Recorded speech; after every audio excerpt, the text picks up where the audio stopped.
Hello, this is your host, Adam Graham from Pretty Much the Present. As Thanksgiving approaches, we're bringing you 4 Thanksgiving old-time radio detective programs for your listening pleasure. These episodes are not recent, so as always, remember that any offers or information provided is only valid if it's on our Great Detectives website. But here's a serving of Thanksgiving old-time radio detective goodness.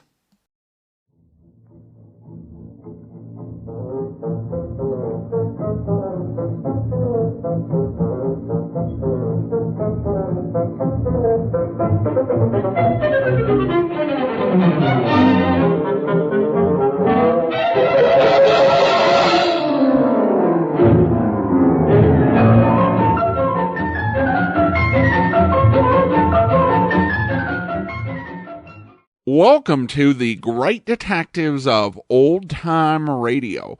From Boise, Idaho, this is your host, Adam Graham. If you have a comment, email it to me, box13@greatdetectives.net.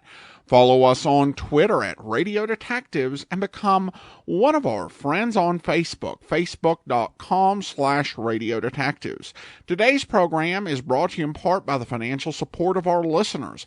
You can mail in a donation to Adam Graham, P.O. Box 15913-15913, Boise, Idaho 83715. And I want to thank Martin for supporting the show that way. You can also go to support.greatdetectives.net or use the Zelle app to send a Box 13 at greatdetectives.net. And you can become one of our ongoing Patreon supporters for as little as $2 per month. Just go to patreon.greatdetectives.net. Well, today we're going to bring you a Thanksgiving episode of Casey, a crime photographer. Well, we don't play a ton of Thanksgiving episodes, rarely done in detective programs. I believe we've done 2 or 3 Thanksgiving themed programs over the 11 plus years we've been doing the podcast. However, there are actually 2 Thanksgiving themed episodes of Casey. We'll try to bring those to you at the right time of the year. Now, this episode is from 1947. That might seem like we're jumping far ahead. In a way, we are,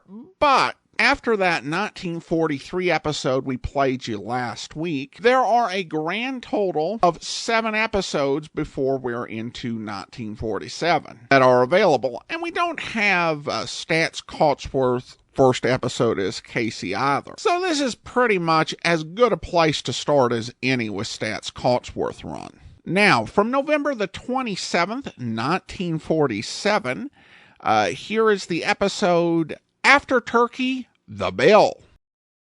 The Anchor Hocking Glass Corporation brings you Crime Photographer.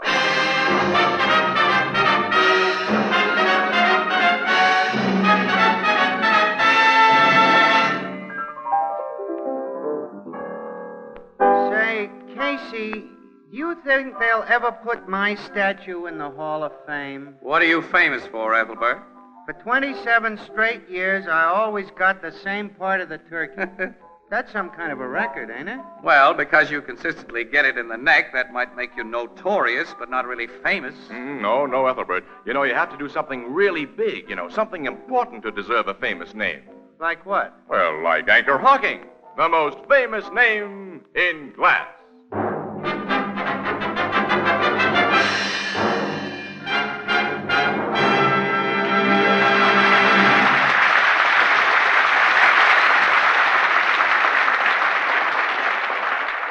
Good evening, ladies and gentlemen. This is Tony Marvin.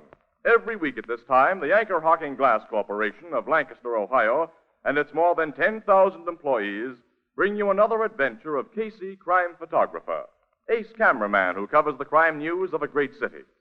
Written by Alonzo Dean Cole, our adventure for tonight, After Turkey, The Bill.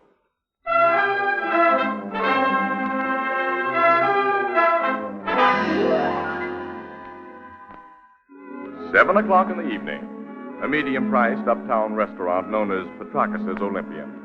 At a table for 2, A flashily dressed young man pushes aside his empty plate and says to the pretty girl who sits opposite, Hey, that turkey wasn't half bad. You didn't leave much of it. Neither did you. Should I order dessert now? Uh-huh. Hey, waiter. Gus, Okay, kid. What do you want now, Joe? we're ready for the plum pudding now. 2 plums pudding. That's what you want, too, isn't it, Lottie? Yes, and coffee. Same here. Okay, kid. I don't know why you won't let me do anything for you in a classy way, Lottie. I asked you out for a Thanksgiving spread, and you made me bring you to a cheap place like this. Joe, you can't afford to throw your money away. How do you know what I can afford? I may not have as good a job as my cousin Bird yet, but that doesn't What's mean Bird got to do with He's it? got plenty to do with it. If you didn't have to work today, you'd be out with him now instead of me, I know. Bird isn't working tonight, Joe. He came home before we left there. I could have had dinner with him if I'd wanted. Yeah. Oh, don't be like that, please. Why shouldn't I be? While I was away, you and him became awful good friends. We were always friends, the three of us. We grew up on the same block. Yeah, but while I was away, he moved into your old man's rooming house so we could be closer friends. Oh, don't start that again tonight. We're out for a pleasant evening, and it has been pleasant so far. Please, Joe. All right. Comes out dessert. 2 plums pudding. And coffee. You know, when you go out with me, Lottie, you're going to get class whether you think I can afford it or not. I'm going to take you to Danceland. I'm going to buy you a whole roll of tickets. Best you'd get out of that tightwad furred is a soda and a movie. All right, that's all now, Gus. Bring me a check, will you? You said it, Joe. All right, Joe, since you won't drop the subject, we'll talk about Bird. Swell. He wants me to marry him. Figured that from that dirty double-crosser. He isn't a double-crosser. He knows I've been going with you since we were kids, that I've always been crazy about you. And while I was taking that bum rap on the reformatory... You didn't take a bum rap, Joe. You asked for what you got. All right, so the cops had the goods on me. That gave Ferd no right It to... gave me a right to do a lot of thinking. So you decided a sneaky yellow drip like my cousin is a better bet than me, huh? I don't think Ferd is sneaky or yellow. Oh, you don't, huh? No. And I don't think you're a criminal. Nice of you to say that. I'm not being nice. I'm saying what I believe. If you make me sure you've learned your lesson, Yeah? you won't have to worry about me liking Ferd or anyone. There's never really been anybody but you, Joe. Only I've got to be sure. How do I make you sure, Lottie? Just show me and Dad that you're steady, that's all. And I've been showing you that since I came back. Didn't I get a job right away? Yes, Joe, but I don't see how you can afford those 2 new suits and that overcoat with what you're making. Oh, I get it. Bird can buy clothes or take you out, and it's okay, isn't it? He's never had trouble with the cops. But the minute I spend an extra buck, you and your old man figure I've glommed it somewhere. Oh, no. Oh, yes. Your old man especially. Hates my insides. He don't want you to have anything to do with it. If Dad hated you, he wouldn't let you stay at our rooming house. He rents rooms and I pay for the one I rent. That's business. And to ease your mind about the extra dough I spent, Lottie, I'm a lucky guy with dice and a good pool player. Here's your check, kid. Thanks, Gus. Pay you so we can get out of here. We're going to Danceland and What? Joe? I haven't got my wallet. Oh, you've lost your money? I don't know. Maybe I left it home. Well, phone Dad. He'll look in your room. Well, if he found it, I'd have to go there for it. It's only a few blocks. You stay here, Lottie, while I go and see... Oh, you don't have to leave the lady here, kid. You're an old customer. I know you come back and pay. Well, thanks, Gus, but I can make better time alone. Hand me my overcoat. Even that racket sleeve blue in there. Sure. Oh, it's a fancy coat. Nice and bright with red stripes. You got a class, kid. Yeah, but right now I got no dough. I'll come back as soon as I can, Lottie. I hope you find your money, Yeah, Joe. I hope so, too. And how?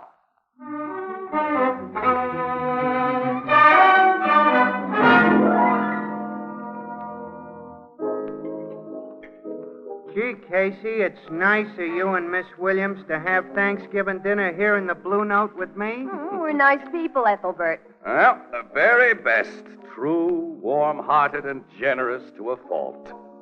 Pass the salt, Also Paul. honest, kind, and steadfast. Here's the salt and Sure. pepper. You know, we're really understating our sterling qualities, Annie. We've risen to the heights of magnanimity, whatever that is, by chewing Thanksgiving turkey in this crummy joint we see every day simply because our little pal here had to work and could only get away from his bartending long enough to grab a meal on the house. We hope you appreciate our sacrifice, Ethelbert. Oh, I do. Good. Pardon my reach for the Tabasco. To prove your gratitude, Ethelbert, You can pay for our dinners. Yeah, well... Tabasco, Annie? Huh? Thanks. Say, you've made a splendid suggestion, Casey. Paying our bill will relieve Ethelbert of a small part of his obligation for our company. Yep. Say, come to think of it, you two are working today yourselves. You didn't have time to get a full meal any further away from your office than this crummy joint. Ethelbert, you impugn our motives. He destroys my faith in human nature, Casey. Yes. The spirit of the day is entirely lost upon this lug. Casey, if you'd pay me what you already owed this crummy joint, I'd be only too happy to buy you dinner. Get it, Walter? This guy's too wise for us, Annie. I'm afraid so, Casey.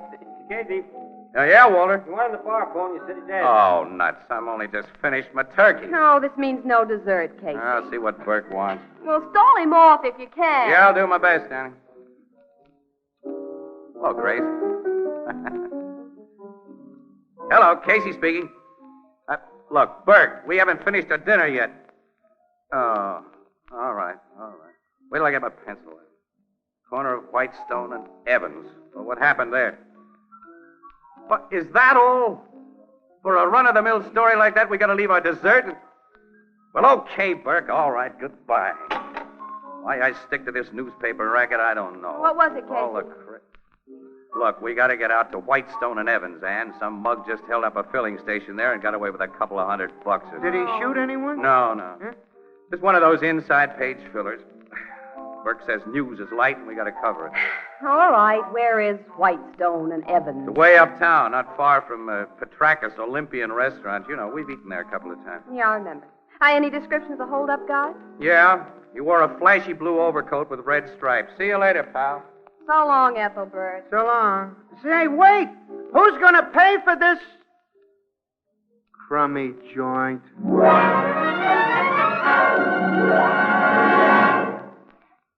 Our story will continue in just a moment.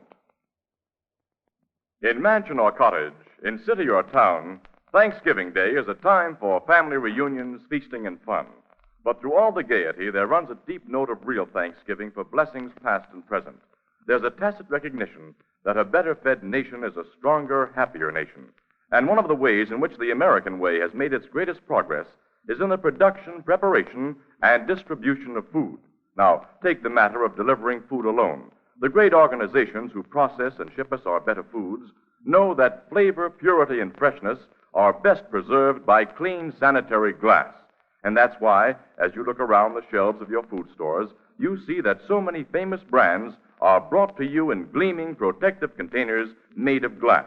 Containers that preserve and safeguard flavor and taste while they permit you to see in advance exactly what you're buying. It's noteworthy that many of the leading brands of food of all kinds come to you in Anchor glass containers sealed with tamper-proof Anchor caps. Products of Anchor Hocking. The most famous name in glass.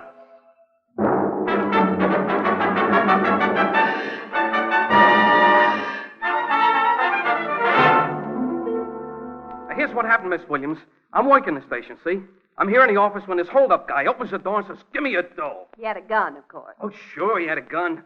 The time was about 7:15. What did you notice And about the guy aside from his flashy overcoat? Well, he wore his hat pulled down over his eyes, and a handkerchief was tied around the lower part of his face. Also, he worked fast. What'd he do? Well, he told me to get into the gents' the restroom there and to keep quiet. He locked the door on me, and I heard him open up the money drawer there, and then I heard him leave the joint. I started pounding on the door, and after a while, I managed to bust out. That was about 7:15, and then I phoned the cops. You mind if I shoot a picture of that busted door, Sergeant? Go ahead, Casey. Thanks. You'll want to picture me, too, won't you, Mr. Casey? Huh? You? Oh, sure, yeah. The door and you. I'll shoot the door first. It's going to give me old lady a big kick to see me written up on the papers. Hey, was this big puddle of grease in front of this door, Jones, when the hold-up guy locked you in? Oh, yeah. I spilled it there earlier, and I didn't have time to clean it up. And the mug must have stepped in it, Casey. Along with the description of his flashy coat I've sent out, I included instructions to look for a guy with dirty grease stains on his shoes. Well, the two things together ought to nail him, Sarge. Yeah, I told the Sarge here's something else that ought to nail a guy. Well, what's that? Well, one of the bills he stole out of the money drawer was an old 20 that had been torn in two and kind of stuck together with Scotch tape. I took it in just before the robbery, so I remember it. Well, looks like you cops have plenty to work on, Sarge. Yeah. Well, we got all there is, Annie. Let's blow out of here and get back to the Blue Note, get some plum pudding and coffee. Aha, come on. Hey, ain't you going to take my picture first? Oh, yeah. Yeah, I'll kind of stand here by the empty cash drawer, and point my finger at it. Yeah, that'll be original. So stand and point, pal. Go ahead. Great. All set now. Shoot. Jones, Hey, Gus, I'm getting my picture took. Don't walk in front of the camera. I have just heard what happened to you. About that guy in the blue overcoat which hold you up. Well, I'll tell you all about that later, Gus. As soon as I get my picture. No, I tell you and those cops about it now. You'll tell. Who are you? Oh, I am Gus Nikopopoulos. I am waiter in Petrakis Olympian restaurant 3 blocks from here. And I know who is the kid who robbed my good friend Jones. You know? Yeah, I know as soon as I am told the news about that fancy overcoat. What are you talking about? Yeah, what are you talking about? I tell you cops everything. Even where to find this hold-up kid. He tell me he is going with his girl to Dunceland.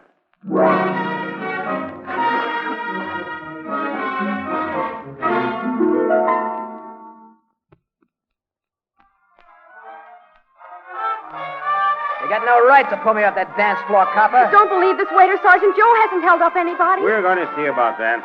Close the door, will you, Casey? Okay, Sarge. Now, this overcoat we got from the check room, it's yours, isn't it, Bowers? Yeah, that's my coat. And you, Jones. Say the guy who stuck you up wore a coat just like it? It's the same coat, Sergeant. You're nuts. The store I bought this blanket had a couple of dozen just like it. Now, take it easy, kid. If your story's okay, we'll check on everyone who owns a coat like this. I'm going to search you. While I'm at it, you can tell us what you did after leaving Petraka's restaurant. After you couldn't find your wallet, I mean. I went straight to my room and house. I looked for my dough. Finally, I found it in a dresser drawer. And I came straight back to Petrakis for Lottie. That's Miss Newcomb here. Yeah. The dough's in that wallet you just took out of my pocket. It's about $40, and it's mine. I didn't steal it. Hey, is that torn 20 in the wallet, Sergeant? No, Jones. Torn 20. I guess he hasn't got a gun on him either, Sarge. He's clean, Casey. Yeah, so are his shoes. Grease would show up plain on those light tans. Well, he may have changed shoes and hidden a few things. Yeah. How far is your rooming house from that filling station, kid? All right, It's 2 blocks away down Evans Street. My father runs it. How long did Joe leave you in Petrakis while he was finding his money? I didn't time it. It wasn't more than 15 minutes, maybe a half an hour. So what? So you had plenty of time to stick up Jones and go to your room before you came back to Petrakis. All right, if that's the way you dope it, copper, search my room. I'm going to do that little thing, young fella. All of you. Let's go.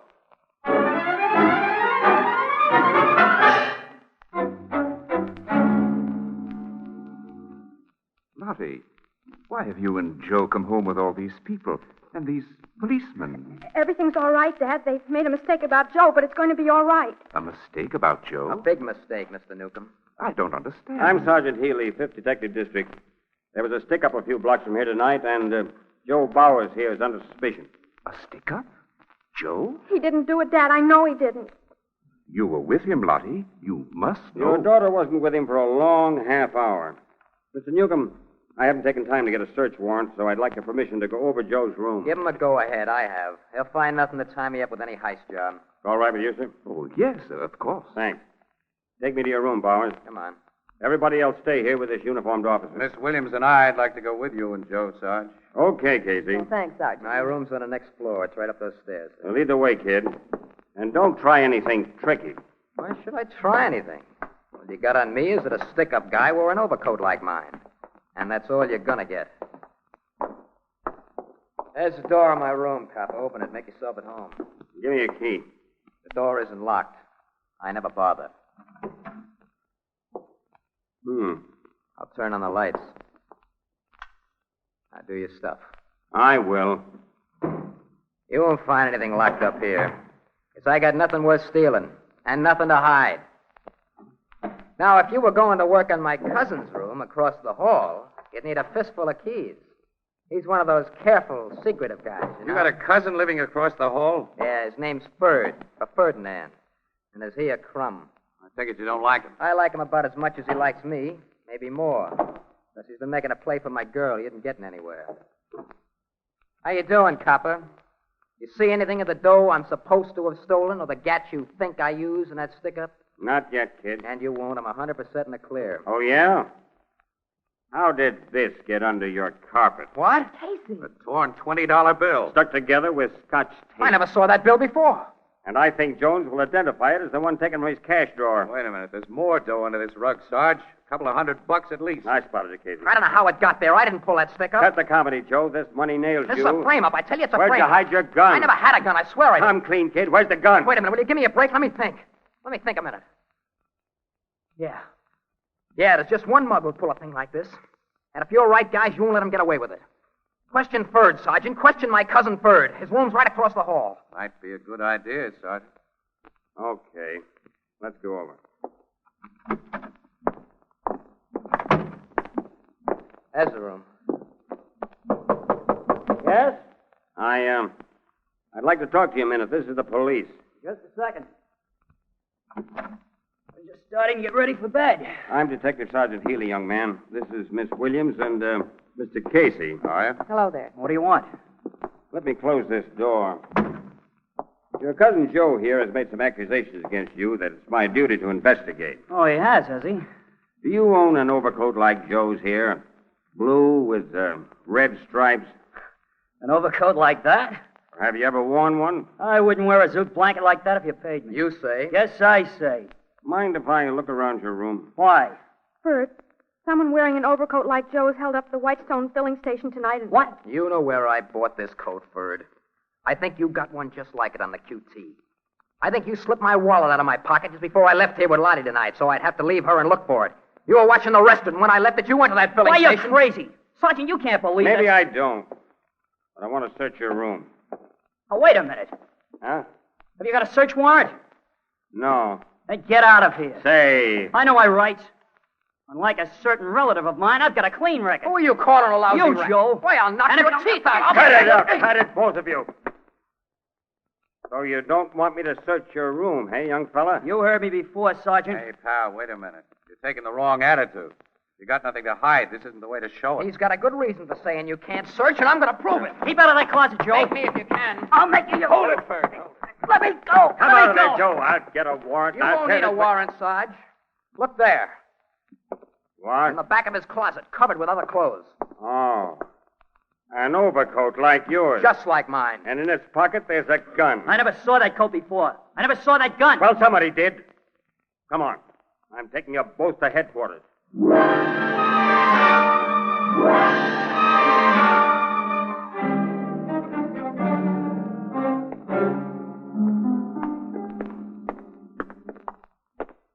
I don't know how that overcoat got in my closet, Sergeant. I swear I never saw it or that gun before. So you've been saying, Ford. Both of you get into this car. You did this to me, Joe. Sure, I got wise to your frame up, you louse. I threw it right back at you. We'll continue our discussion at the station house. Of course, you'll only hold me long enough to get my testimony. I'll be back home in an hour or so. Maybe. You and Miss Williams tagging along after us, Casey? No, Sarge. I may give you a buzz later, though. We still have our Thanksgiving dinner to finish. Why don't you two get jobs that won't make you work on holidays? Why don't you? You mean like Captain Logan? I've been thinking about it for the last 25 years. Good night. Night, So long. Sergeant Healy. Come on, let's get in our car, Casey, and get our stuff to the I'm paper. going and... back to that rooming house, Annie. Why? Are you convinced that Cousin Ferd framed Cousin Joe? Well, his attempt to prevent a search of his room didn't look very good.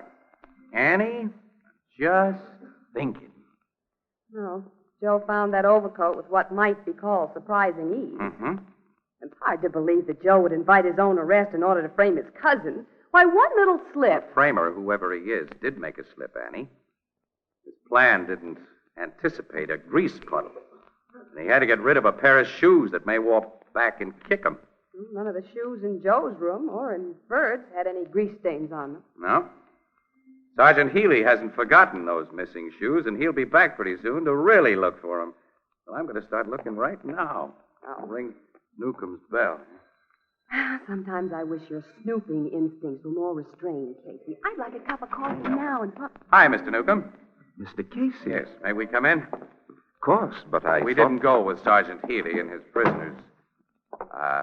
Wanted to ask, how's your daughter now? She wasn't taking this thing very well when we left. Oh, she feels terrible about it. Miss Williams, perhaps a woman can talk to her better than I can. Will you try to convince her that everything will come out all right? Well, I'll gladly try, Mr. Newcomb. She's in our private living room. Yeah, go on in and talk to her alone, Annie. I'll stay here. All right. It breaks my heart to see my girl crying, Mr. Casey. She's all I have. She blames herself for what has happened. It isn't her fault that two young fools became so infatuated with her. I knew they hated each other, but I never anticipated anything like this. No, guess not. Of course, you had some reason for coming back here, Mr. Casey. Yes, I came back to ask your permission. Yes? I want permission to ask a few personal questions between ourselves and off the record. Very well. You haven't wanted Joe for a son-in-law, have you? In my place, would you? The boy has served a reformatory sentence that, according to my observation, has failed to steady him or improve his sense of values. Bird has been Joe's opposite, I imagine. He always seemed so. Lottie strikes me as a pretty sensible girl, Mr. Newcomb. Unless one of those fellas confesses he framed the other, or it can be definitely proven, she'll doubt both of them too much to marry either one of them. Yes, I think that's so. And as there'll be no confession or definite proof, things should work out exactly as you planned. As I planned? You're the guy behind this double frame-up. Oh, Mr. Casey. You didn't think I'd be back, did you? You shouldn't have changed back into those comfortable old shoes after Sergeant Healy left here. You did a lousy job of cleaning off that grease. Oh, but... You held up that filling station and framed both the boys to keep your daughter from marrying either one of them. I was very foolish, wasn't I? Yes, I think so. Shall I call Sergeant Healy? All right. You can call Sergeant Healy, Mr. Casey. I'm ready to confess. Wait a minute. Wait. Let me take a close look at those shoes. What? The pool of grease in that filling station you heard us talk about wasn't deep enough to reach far above the soles of a shoe. Hey. You greased those shoes yourself. You spread it on so thick it covers the toes and heels. I didn't spread it on. Pal, you're a beautiful liar, and I'm a beautiful dope. You greased those shoes and put them on knowing the cops would come back and spot them. You were willing to take the rap because your kid is in love with one of those punks. You can't prove that. Nobody can. And when I confess, that's all that's needed. You forget. The police lab will compare the grease on these shoes with a filling station grease, and it won't be the same. And then Sergeant Healy will go right back to work on Joe and Ferd. The police laboratory can tell? Yes, definitely, Mr. Newcomb. But if it couldn't, don't you think your confession would be much harder for your daughter to take than the loss of a little rat she thinks she cares for? But I couldn't bear to see her cry anymore. All I could think of to do was what I tried. You see, I know the guilty boy, Mr. Casey, and she's loved Joe ever since they were children. You know Joe? I found his grease-stained shoes hidden in the cellar tonight. His taste in shoes is like his taste in overcoats, so I could make no mistake. Well, let's get him. Take him to the cops. Later, Mr. Newcomb, your daughter's going to realize that the lowdown she'll get on Joe tonight is a cause for real Thanksgiving.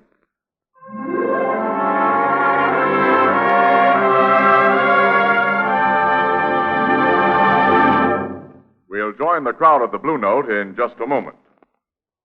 This is Harry Marvel to remind you how important the new Anchor Glass one-way no-deposit bottle is to your enjoyment of ale and beer. It's a custom-made container made just for you. No one has used it before, and no one ever will use it again. When you're through with it, you dispose of it as you would any other food container.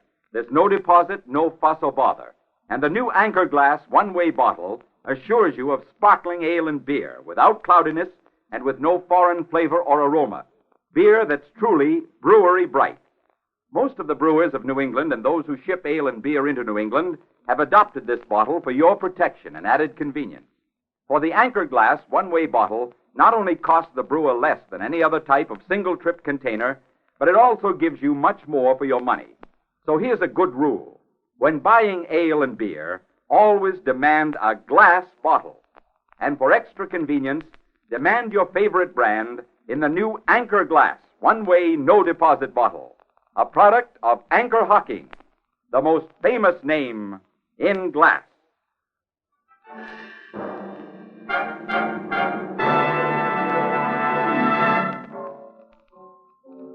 So the shoes fit Joe and he had to wear 'em, huh, Casey?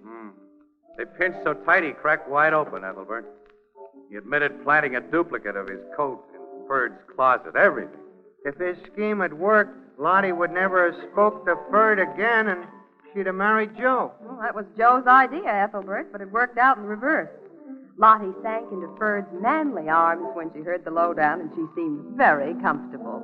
Gee, what some guys will do for love. As my sister Edna says, quote, if love didn't make the world go round, there wouldn't be so much dizziness. Unquote. Or so much niceness. Yeah. A grand guy, Lottie's old man. Hey, Annie, what's the matter with us? We got plum pudding and coffee still coming to us. How about it, Ethelbert, huh? Oh, it's about time. Oh, what's so funny? There isn't any more.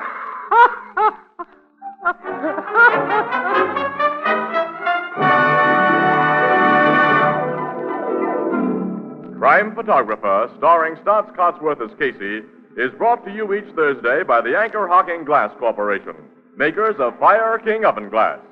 Anchor glass containers, Anchor caps and closures. All products of Anchor Hocking, the most famous name in glass.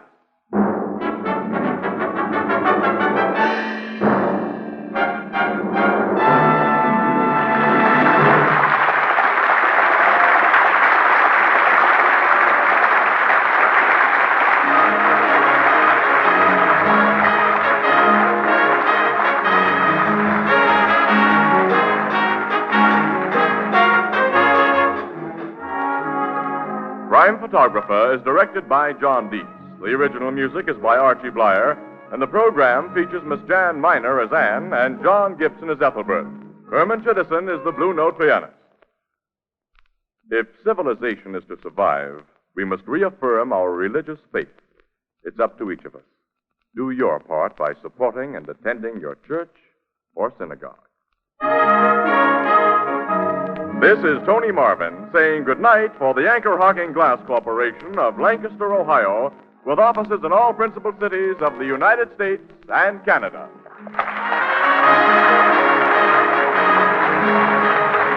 This is CBS, the Columbia Broadcasting System.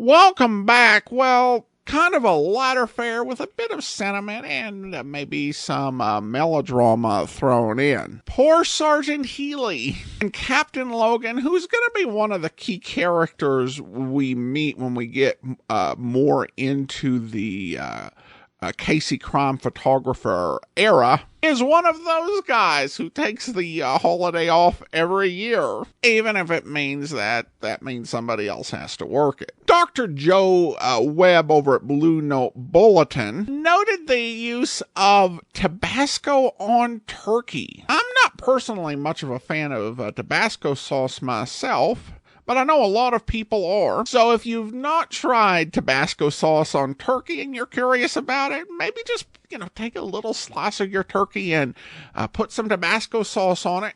Let me know how it tastes. Of course, I'd never had plum pudding at Thanksgiving either. I kind of sense that might be more of an East Coast thing. Or maybe it was something in the 1940s. As I've never heard it listed as like standard holiday food for either Christmas or Thanksgiving in a modern sense. Of course, in a lot of historical works, plum pudding is referenced, but modern, not so much. Now let's talk about Staats Cotsworth for a moment. Cotsworth took over the role of Casey, of Flash Gun Casey, and would star in all of the Casey programs that were aired all the way until 1955. Cotsworth had a lot of roles in radio. He was known, at least on the East Coast, according to one source, as the busiest actor in radio. He made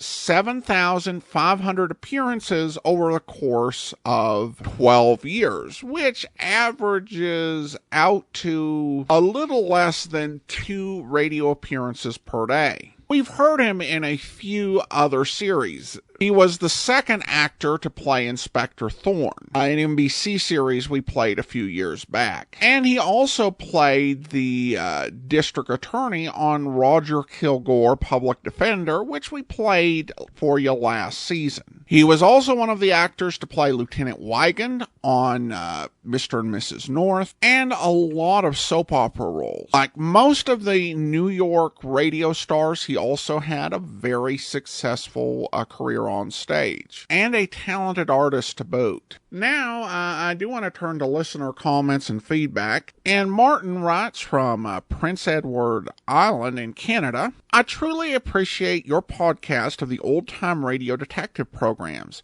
as I download them onto my cell phone micro SD card and listen to them while going on many of my walks. They are much more interesting than listening to present-day radio broadcasts, which are centered on computerized playlists that make all the stations sound the same, only the type of music varies. Thus, I thank you for your efforts and trust that the enclosed donation will keep your service available.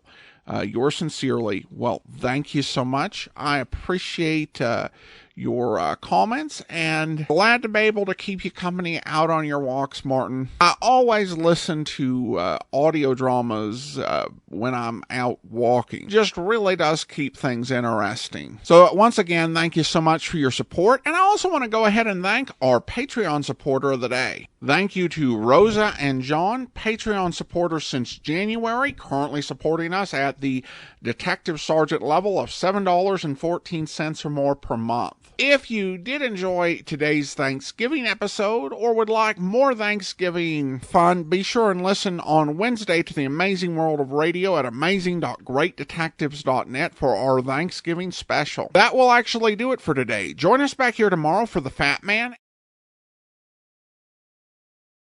Today's program is brought to you in part by the financial support of our listeners. You can support the show on a one-time basis at support.greatdetectives.net, and you can also become one of our ongoing Patreon supporters for as little as $2 per month at patreon.greatdetectives.net. Well, last year we brought you an episode of Casey Crime Photographer that was set at Thanksgiving and was actually on the next series of the show. We were playing sustaining episodes, and this episode was from the Anchor Hawking run. Well, this week we're going to bring you another episode from the next run of the show. This one's not part of Anchor Hawking. It's part of the Tony Home Permanent run, which would take over in March of 1948. So let's go ahead and take a listen to today's episode, the original air date, November 25th, 1948, and the title is Holiday. The way that gives that natural look is T-O-N-I, Tony. Tony Home Permanent, the wave that gives that natural look, brings you Crime Photographer.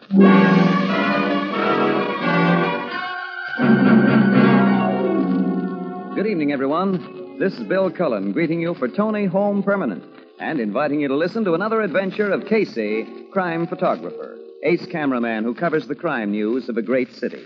Written by Alonzo Dean Cole, our adventure for tonight, Holiday.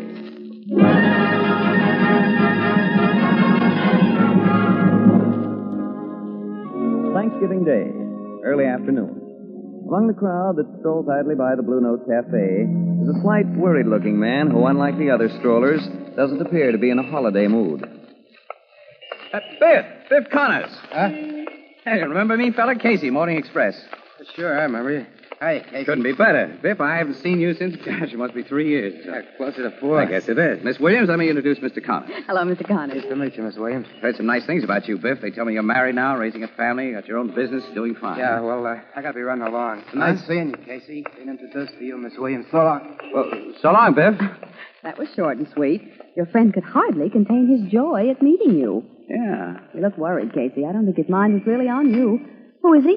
Well, he Used to be one of the cleverest safe crackers in the country. Safecracker? He knew more about safes than the people that make them. Well, he did keep him out of jail, though. He served 3 stretches. You don't usually introduce me to your criminal associates. Biff wasn't the usual kind of criminal, Annie. Since his last term in the big house, he's going absolutely straight, too. I know that. Yeah, I hope nothing's gone wrong with the guy. Oh, probably not. Here's the blue note.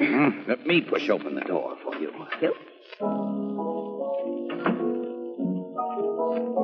Well, look who's here. Hi, pal. Good afternoon, Ethelbert. Happy Thanksgiving to both of you. And to you. In big red letters. Had your turkey and trimmings yet? No, we plan to go to a movie and then have dinner about 7 o'clock.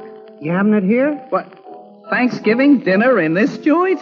Oh, not a chance.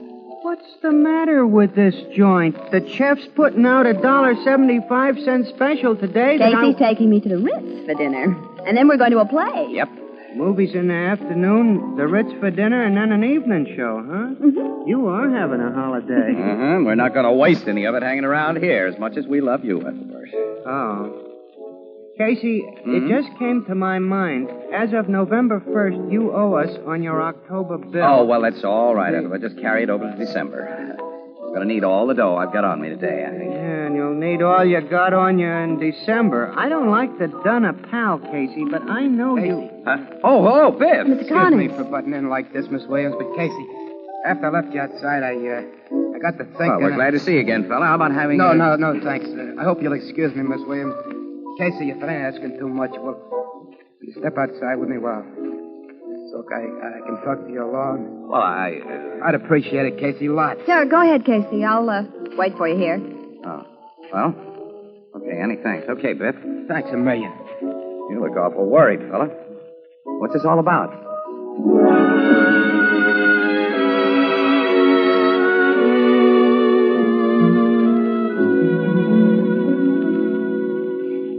Are you a busy professional woman, a teacher, a nurse, perhaps a business career girl? Well, Tony Home Permanent is a blessing for busy women like you. It takes so little time to give yourself the most natural-looking wave you've ever had with Tony. You don't have to spend half a day away from home. You don't have to sit under a hot dryer. While your Tony wave is taking, you can listen to the radio, read, do anything you like. This weekend, get the Tony Kit, complete with plastic curlers for just $2. Follow the simple directions and see how convenient it is to give yourself the loveliest wave you've ever had with Tony Home Permanent. The wave that gives that natural look. Tony, Tony.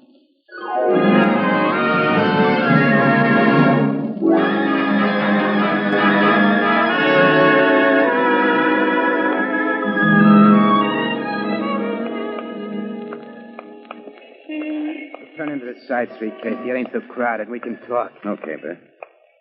I oughtn't wish this on you, Casey. You ain't a guy who owes me anything. But after I run into you by accident a while ago, I got to thinking that maybe it was one of them signs. You see, I'd been praying. Well, Biff. You was always a regular in my book, and I got to thinking that maybe you was the one guy in the world I could turn to for help. Yeah, well, what kind of help do you need? I'm not so heavy with dough. I had plans for the day, but if you've got to have... No, I don't want any money. Oh. Well, you're not in trouble, then. Wait a minute. You in wrong with the cops again? Not yet. Not yet? Casey, I've been 100% straight since I came out of stir last time. I asked you to believe that. I believe you, Biff. The wife and I built up a nice little business. We got a store uptown, tobacco, candy, toys, stationery. Things were going along just swell until 2 weeks ago. What happened then? A couple of guys come into my store with a proposition. They wanted me to crack a safe. Yeah? They offered me $5,000 to do the job. Nice money. I told them where to go with it. A couple of days later, they come back. They raised their offer to $10,000. They threw them out of the place. Gone. Well, that didn't get me nothing. He told me I'd play along with them or else. Then, this morning, I found a loaded .45 caliber automatic under my candy counter. What, a gun? Yeah. I'm an ex-con, Casey, a 3-time loser. You know what it'd mean for me if the cops found a gat in my possession? You'd get the book. Sure, I'd be put away for keeps. The gun was planted under that counter, Casey, sometime during the night.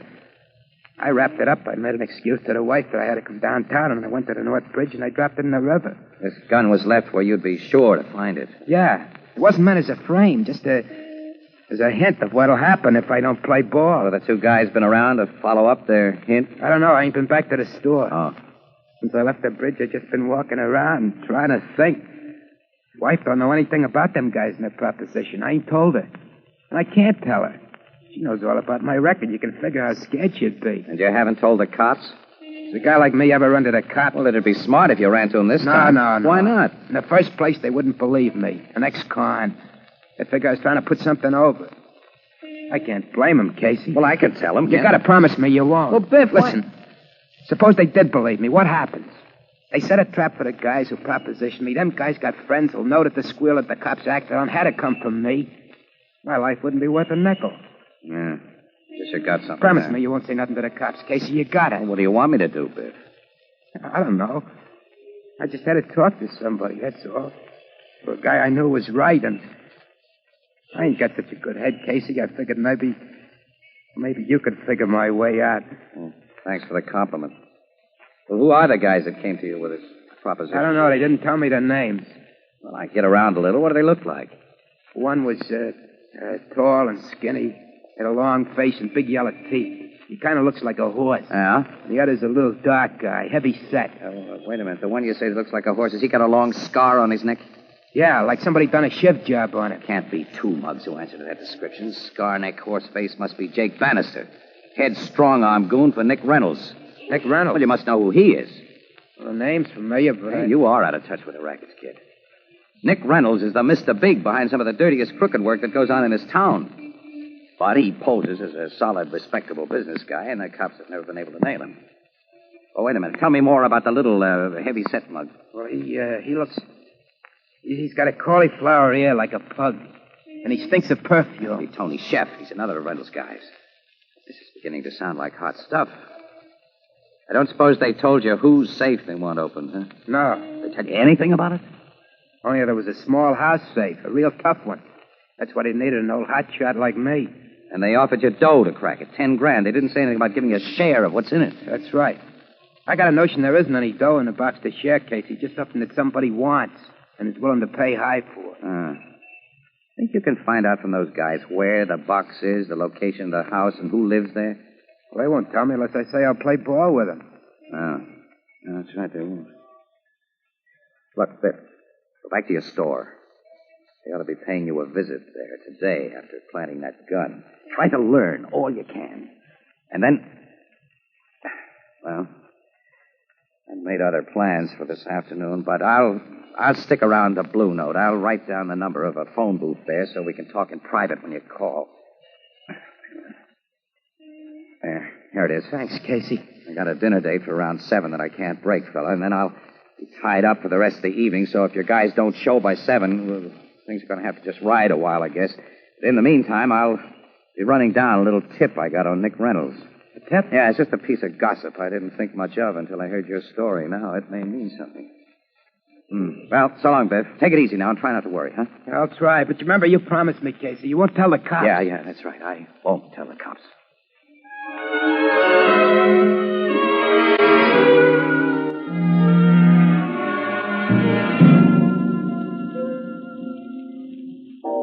And because your ex-convict friend is so worried, Casey, you leave me sitting here in the Blue Note for most of the afternoon. Well, I phoned you. I'd be a little delayed, Yeah, Annie. a little delayed. Look at the time. It's nearly 5 o'clock. You were taking me to the movies this afternoon. Remember? Oh, please, kid. What's a movie when a guy's in a jam? Oh, yeah, the poor fellow is in a bad spot. He's in a terrible spot from what Casey's told us, Miss Williams. And I don't see what can be done about it without help from the cops. And if they're brought into the picture, Ethelbert, Biff would be killed for squealing. Nick Reynolds is behind this thing, and he plays rough. Casey, you said you'd been following up a tip on Reynolds? Yeah. What? You know Monty Summers, Annie?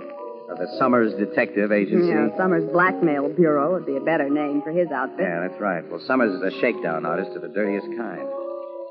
He's done a lot of work for Nick Reynolds, but he doesn't work for him anymore. There's been a bust-up. Yeah, I heard that. Well, my tip was that Summers pulled the old double-cross and collected evidence against his boss, Reynolds, enough to send him away for life. Now, Reynolds is supposed to be paying him plenty to keep that evidence under his hat. Well, that tip sounds like a phony. Reynolds wouldn't pay a blackmailer. He'd have him bumped off. Well, sure, like you just said, Casey, Nick Reynolds plays rough. Yeah, but he's too smart to play rough when he stands to lose by it, though. If Summers has the goods on Reynolds, it's in documentary form that won't be destroyed by his death. It's a cinch that Summers has convinced his old boss that the stuff will be made public if he's killed or if he disappears. Yeah, that's so. But, Casey, what's it got to do with your friend Biff Connors? Ethelbert, two of Nick Reynolds' trusted hoods offer Biff a flat sum, not a share, to open a house safe. You mean? Well, it could be Monty Summers' documentary evidence that Reynolds wants. I see. And if it is, Sure. and we could get it, Casey. Oh, what a story. What a story. With exclusive pictures, too. It'd be worth missing an afternoon movie for, wouldn't it, kid? I'll say. And if the evidence got Nick Reynolds sent to jail, this town would be a much better place to live in. But how is this theory of yours going to help Biff Connors, Casey? It doesn't. It's a complication. Well, since Biff hasn't phoned, I guess Reynolds' mugs didn't show up at his place. He's probably taking a holiday off. No, I'd like a little holiday myself. And away from this place. I'm hungry, Casey. Let's start for the Ritz. Well, it's not nearly 7 o'clock yet, Annie. I told the guy... If he phones, I'll tell him you've gone to the Ritz, Casey, and a call. Oh, no, Ethelbert. I'm not going to have my Thanksgiving dinner spoiled by phone calls for Casey. Well, you're so anxious to get out of the good old Blue Note, Miss Williams. I thought... Well, you think again. After we leave here, you tell nobody where to reach us. We're going to have the rest of this day to ourselves. Yeah, you do as Miss Williams says, pal. Really nothing I can do for Biff tonight, and he's going to stall those guys anyway. Whatever you say, Casey. Yeah. Well, come on, Annie. At last, we're going places. That's right. So long, Ethelbert. So long. Oh, Mr. Casey. Yes, Walter. Phone call for you in the booth. Mr. Connors. Uh-oh. No. Excuse me, Annie. I might have known, Ethelbert. I might have known.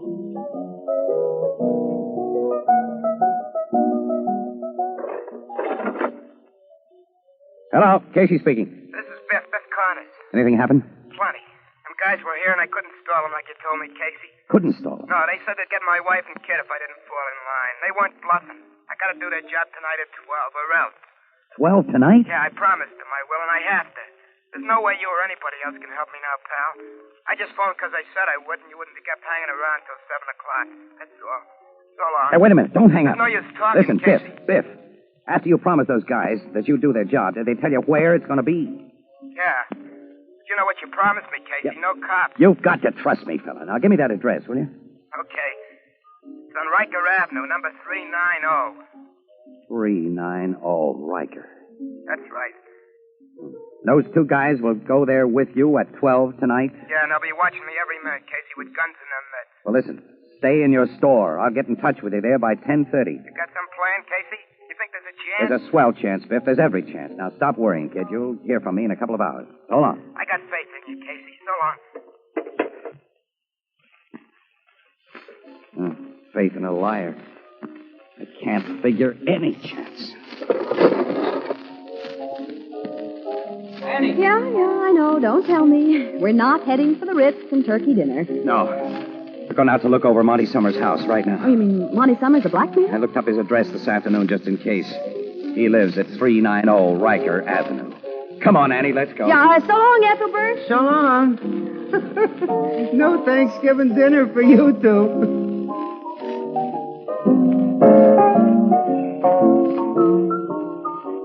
Over the thing and through the woods to Grandmother's house we go.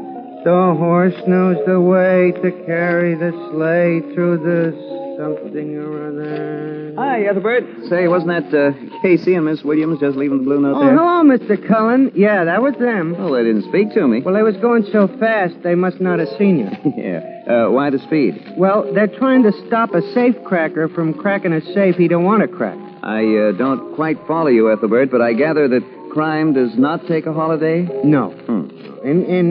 And Casey figured it would. He'd promised Miss Williams turkey and trimmings at the Ritz.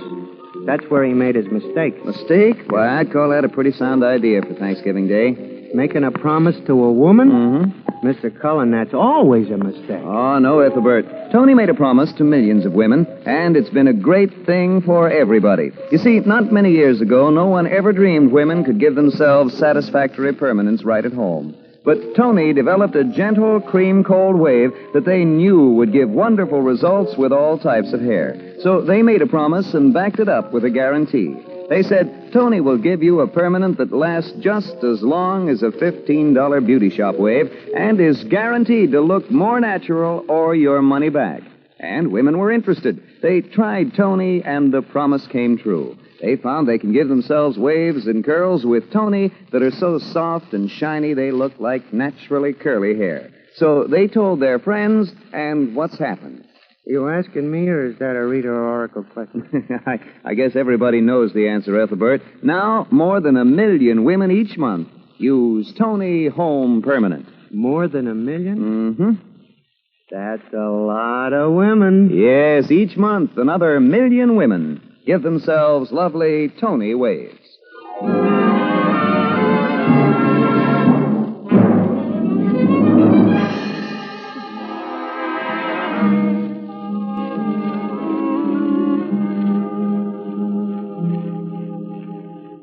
That's a whale of a big house, Annie.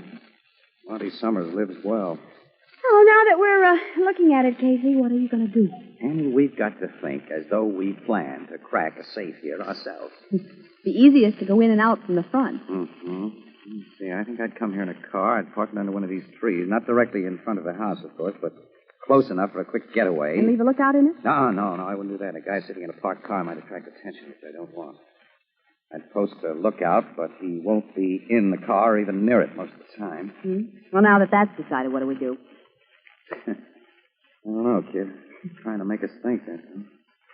I'm pretty sure that Nick Reynolds will come here himself with Biff and those rodmen tonight. He'd trust nobody but himself to take that evidence out of the safe. He'll want it in his own hands to take it away and examine it, destroy it. Well, if there's a chance of getting him, we've got to get the cops in on this. But they catch Biff opening the safe.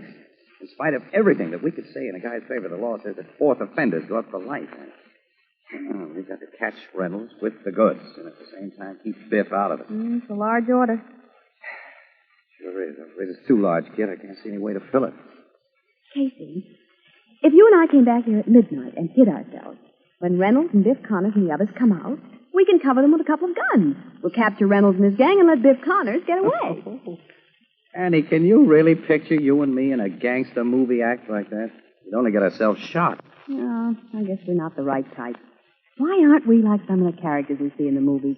They solve everything so easily by just drawing their trusty automatics and going bang, bang, bang. Wish we were. What am I, a woman or a mouse?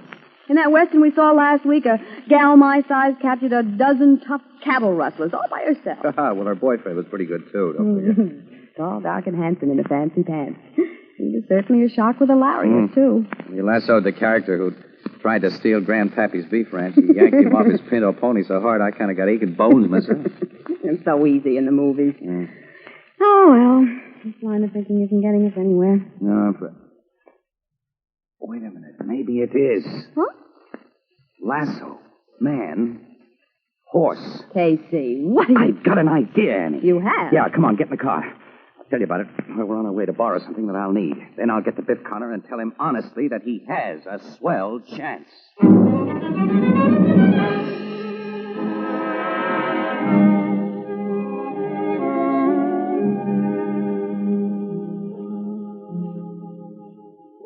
I really got a chance, Casey? Bet you have every chance. Tell me. No, not yet.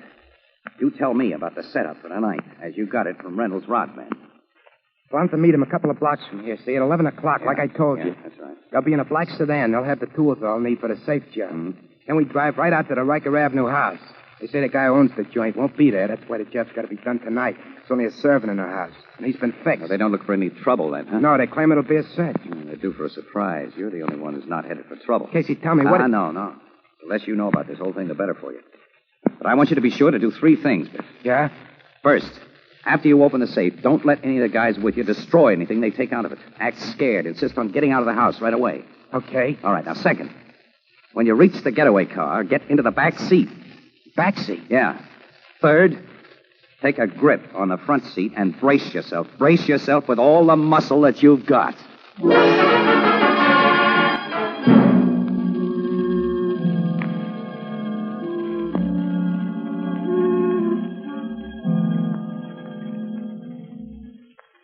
They've been in that house over an hour, Casey. Yeah. Auntie Summers' safe must be really tough. Reynolds had to get an expert like Biff for this job. You're sure it was Nick Reynolds that we saw go into the house? Yes, dead sure. went in with Biff and Horseface. Yeah. Reynolds' presence here, Annie, means that we guessed right about his deep personal interest in that safe. Casey, that explosion. Yes, that's from inside the house. It means Biff has had to blow the safe. Well, then it's open now, and they'll soon be coming out. That's right. Your certainly lookout didn't see what you did a while ago. No, of course he didn't. It was the end of the block across the street when I was working in the dark. Oh, well, I hope the work you did works. Let's trust old cowboy Casey. And quiet. Keep back in these shadows. They're coming from the house now. And fast. Reynolds is carrying a briefcase. I see it. Look out, set himself in the car. He's going to drive. Started the motor. As soon as the others get in, I'll help him make a good fast getaway. Well, if he doesn't start that car fast... Leave that to me. The others are in the car now. Reynolds is taking the front seat beside the driver. That's perfect. Now they're all in. It's time for me to impersonate a cop. Here goes. Hey, you fellas in that car! You made the driver step on the gas, Casey. And hard. It won't be long now. That did it! It worked, Casey. The scheme worked. Couldn't fail. Come on, we got to get Biff out of there. Yeah. Hope he braced himself good. Yeah, well, if he didn't... Oh, look, a man's crawling from under the car. Biff. Okay, fella, it's me. What happened to the car? There was nothing in front of us. There's nothing there now. Suddenly the thing stopped like we hit a stone wall. I see your three playmates went half through the windshield. Yeah, they're out cold. Casey, what? Never mind. You haven't got time to ask any questions now. Around that corner, you'll find a black Ford coupe. Here's the key. Get in, drive home quick as you can. And if anybody ever asks you, say you've never been near Riker Avenue. Come on, Biff, get going quick. Okay, pal, whatever you say. But I'd sure like to know what happened to that car. Let's see what the sleeping Mr. Reynolds has in his briefcase. Yeah, I want to see. A lot of letters, canceled checks, photographs. All incriminating, I imagine. Now, Annie, we'll call the cops. And then, Casey, you think a gal may safely hope for a bite of dinner?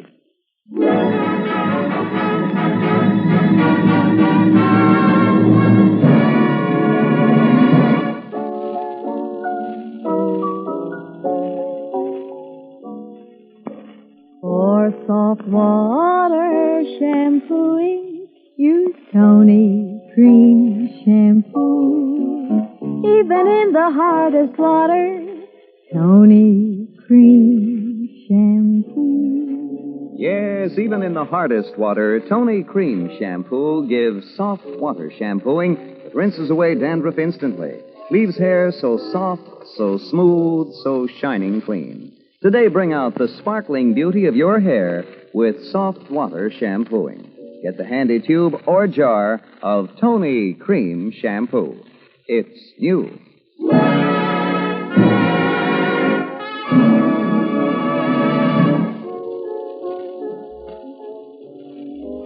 I'm terribly sorry we can't get you and Casey nothing better out of the kitchen than this cold turkey, Miss Williams. But, of course, the cook's left hours ago. And, Oh, I just love cold turkey, Ethelbert. And at this hour of the morning. It's so much nicer than the dinner I expected to have at the Ritz. Yeah, well, I'm awful sorry, Annie. I certainly gummed up your day, didn't I? Don't you ever know when I'm kidding, Casey? I've had a swell day. A real day for Thanksgiving, because we accomplished something worthwhile. Your pal, Annie. Say, you ain't told me yet how you made that car stop like it had hit a stone wall. You've seen a lot of Wild West movies, Ethelbert. Sure. Well, then you've seen men pulled off running horses with lassos. Lots of times. The horse always kept on running. Yeah? Well, now imagine the horse was lassoed, not the rider.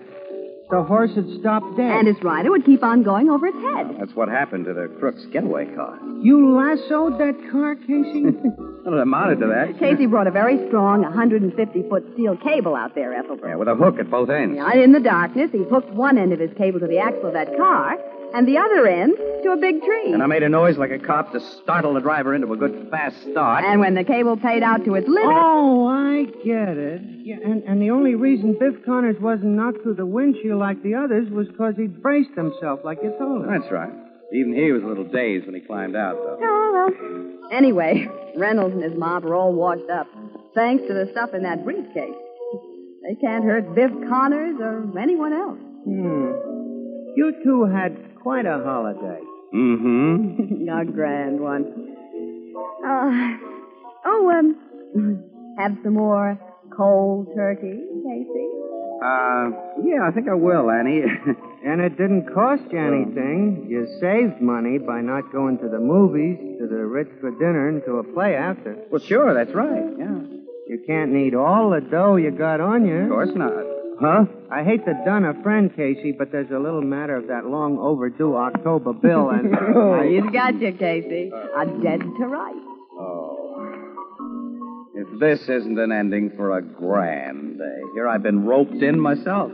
Well, as my sister Edna says, quote, if you give a calf enough rope, he can't be led to wool. No, you can lead a calf before he crosses... I'll be darned if I don't forget it. Unquote. Well, all right, pal, after that. Here's what I owe you. Happy Thanksgiving. Yeah. Happy Thanksgiving, Ethelbert. Happy Thanksgiving to all.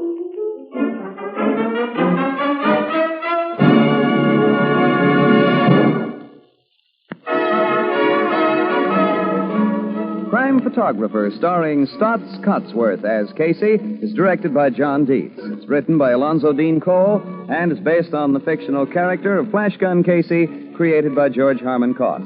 Original music by Archie Blyer, and the program features Miss Jan Miner as Anne and John Gibson as Ethelbert. Herman Chittison as the Blue Note pianist. This is Bill Cullen asking you to listen again next week at this same time to another exciting adventure of Crime Photographer, and also inviting you to listen to This is Nora Drake, radio's thrilling serial romance, heard every Monday through Friday, 2:30 p.m. New York time, over most of these stations. Both of these programs brought to you each week by Tony Home Permanent, the wave that gives that natural look, and the new Tony Cream Shampoo for soft water shampooing, even in the hardest water. This is CBS, where 99 million people gather every week, the Columbia Broadcasting System.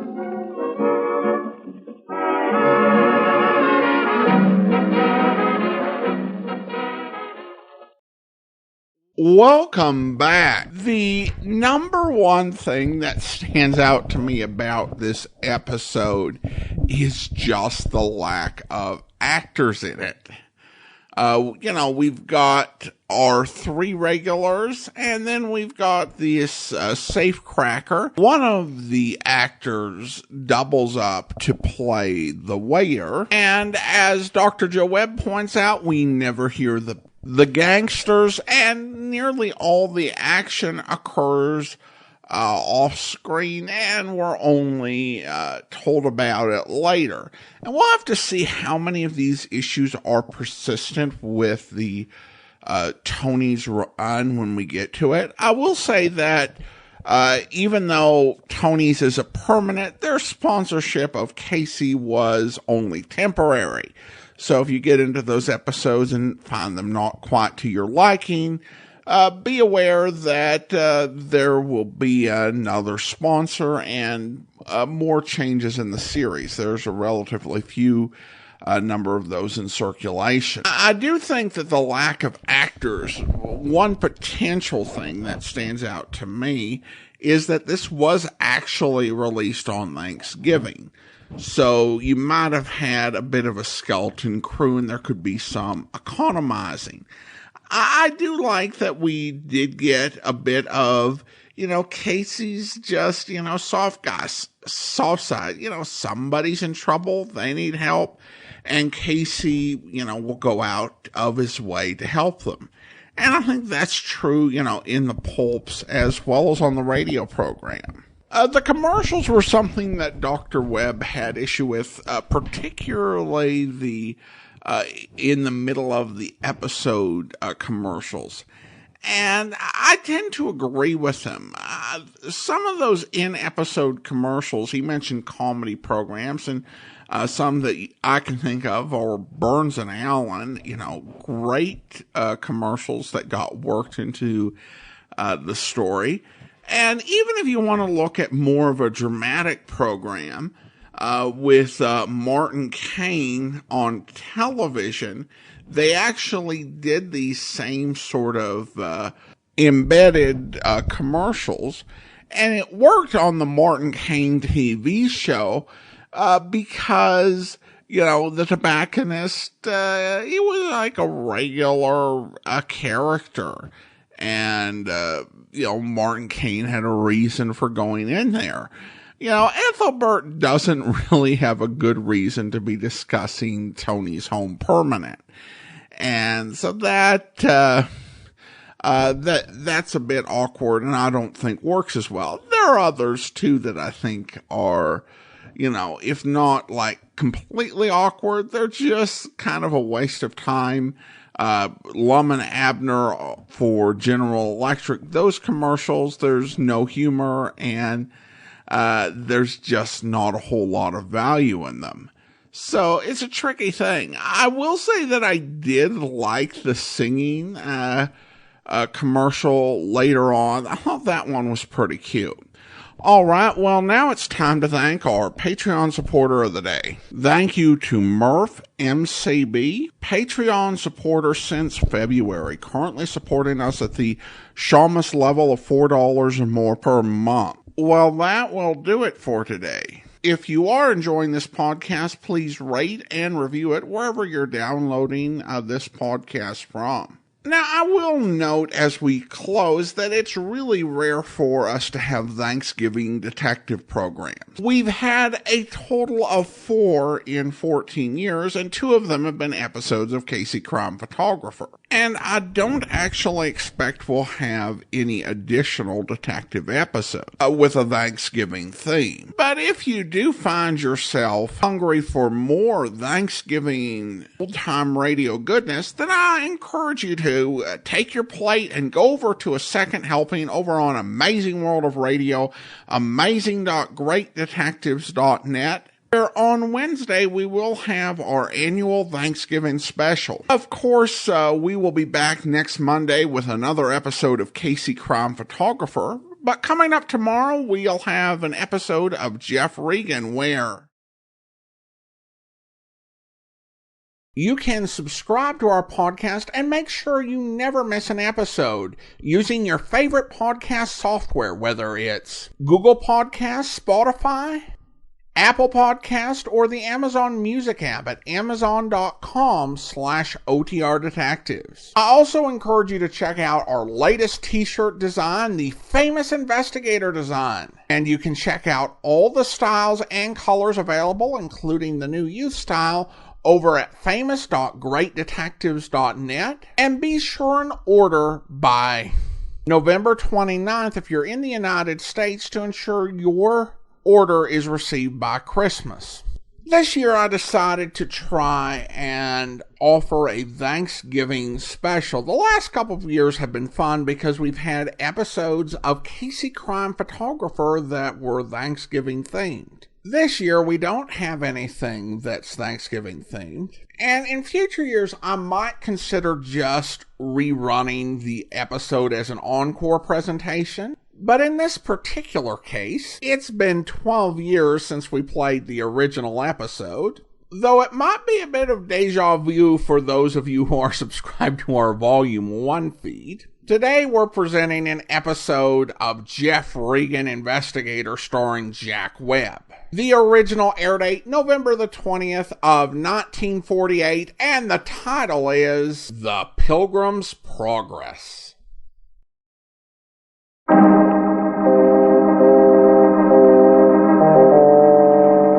My name's Regan.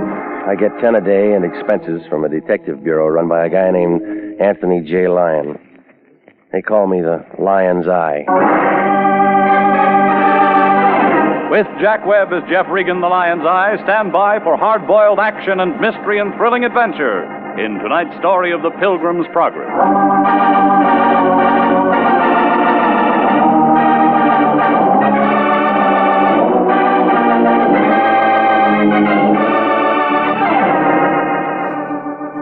The Cosmopolitan Building, 7th Street near Olive, downtown L.A. A mess of granite thrown together by an architect who must have taken his degree on the rock pile at Leavenworth. It's up on the 3rd floor, room 308, right next to a credit dentist who shares his office with a collection agency. On the other side, there's a school for models, and the Lion's got sore eyes trying to see through that cloudy glass. International Detective Bureau. Anthony J. Lyon, president. He's also vice president, secretary, treasurer. I work for him.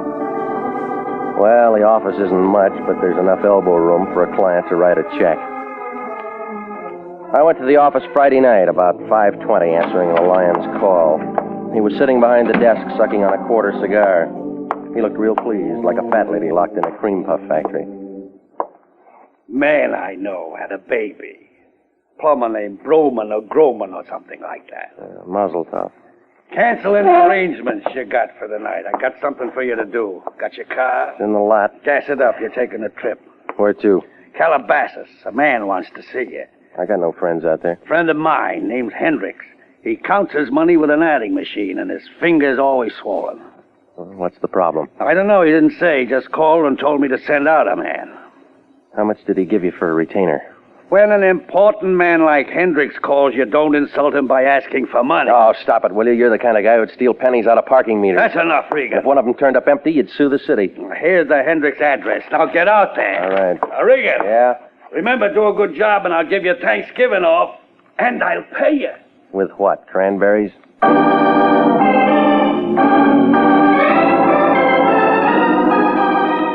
Well, I headed out Beverly and then up through Hollywood. You know, it's only November, but Santa Claus is breaking out all over the boulevard. I fought my way over Cahuenga Pass, and by the time I was dodging station wagons on Ventura, it was dark. Calabasas is a place with a couple of service stations, a hot dog stand, and a few road signs full of buckshot. The Hendricks place turned out to be about 5 miles down a road that the Indians built for hauling firewater. I guess they couldn't keep the cork in. But the house itself was strictly Prohibition stuff. Big pile of slate roof and leaded windows. It looked dark and lonesome. I figured somebody had their holidays mixed. Hiya, Pilgrim! It was a big fat guy. He was holding a 6-foot gun the shape of a straightened-out tuba. He came closer, and I could see his hat. It was a high one with a buckle on it. He was dressed in black, and he had buckles all over him. Well, I figured that I'd been eating too much Quaker Oats. What's the matter, Pilgrim? A little shooting make you nervous? That's a big gun there. Shoots musket balls. Good for Indians. Well, I'm no Indian. Well, I wasn't aiming at you. Well, that gun wouldn't know the difference. It's a blunderbuss. Great weapon. Is it? I'll show you. You prop it up on a crutch. You keep fooling with that thing, and we'll both need one. Now, let's be quiet. Load the barrels. Lots of powders. Look, why don't you give that thing back to the museum? She does this. More powder. Gotta use lots of this black powder. Buster, you need black coffee. Come on, give me that thing before it blows up in your face. You broke a window. Oh, it's all right. It was only the attic. You live here? Of course not, Pilgrim. I'm Miles Standish. Well, where's the rest of the party? All inside, talking to John Holden. Yeah, sure they Oh, you just think I'm kidding, don't you? Pilgrim, you just haven't got the Mayflower spirit. No, you drank it all. It's just cider. Nothing better on a cold New England night. Thanksgiving's not for a week. Come on, get off it. Hark. What's the matter? Injun. Put that down. I'm not going to shoot him. He's a friendly type. Brother Regan? Yeah? If thou wilt follow me, please. Oh, you too, huh? I beg your pardon? Okay. Well, so long, Pilgrim. Yeah, keep your powder dry, Standy. I'll see you on Plymouth Rock. Okay, this way, Brother Regan. Now, look, Sunshine, do you work here? My name is Phelps. Why don't you lock that guy up? I'd be outnumbered, sir. There are 21 pilgrims. Bad winter. They make you wear those corduroy knickers? Knee breeches, sir. It was Priscilla's idea. You need a union. I need more shapely legs. Through here. Now, it's quite a place you got. Well, looks better without the decorations, sir. Yeah. How do you keep from stepping on these pumpkins? It's only when they use them for bowling that it's difficult. Come on, fill me in. What's this all about? Thanksgiving, sir. 1621. Okay, this room here, sir. Go right in. Okay. Shut the door. Shut it. Mr. Hendricks around? He's not here. Come over, sit down. Who are you, Priscilla? Please don't say another word of that silly rigmarole or I'll start screaming. Yeah, well, I could use a little yell myself. I'm Agnes. I'm Mrs. Hendricks. Or Agnes. It doesn't make any difference. Does to my friends. Didn't I say sit down? Yes, you did, and I didn't. So you don't like the party, huh? I'm not much of a Puritan, Mr. Regan. Well, that great Dane says the masquerade was your idea. Phelps is stupid. This goes on all weekend, Mr. Regan. It's called a turkey shoot. Oh, so that's it. Who gets the bird? The Pilgrim fathers, my husband's friends. They ought to be shot, every one of them. Yeah, well, I'm not from the SPCA. Oh, wait a minute, Mr. Regan. I like you. That's not the point. I won't bore you. Your husband might. Him. He's crazy, Mr. Regan. Crazy as the things he does. Shooting, drinking, spending money. It's a hard life. I don't know how I stood it for as long as I have. My lawyer says I'm the most patient woman in the world. Yeah. Well, thanks for the conversation, Miss Hendricks. Why did my husband send for you? I don't know. Yes, you do. You do know. Tell me. I don't know. Please. You don't realize what kind of a man my husband can be. I never met him. You don't know how much I need help. How lonely I am. Well, where is he? I'll tell you if you promise to come back to me. No, I'll write you a letter. He's out in the shed, other side of the patio. Thanks. I wouldn't act this way if I weren't so frightened. You don't know what it is to be frightened all the time. No, but I'm learning. I wish you'd stick around, Mr. Regan. Well, thanks, Miss Hendricks, but the pin feathers are a little sharp.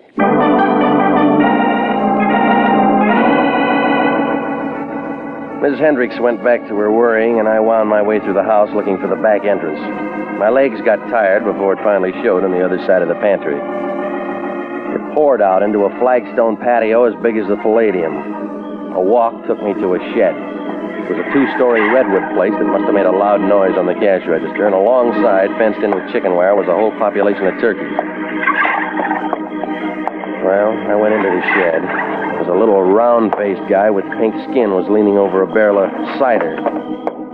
He wore a blue silk smoking jacket with gold initials EH on the pocket. When he caught my footsteps, his head bobbed up, and he gave me a deep look like he was trying to see the back of my eyeballs.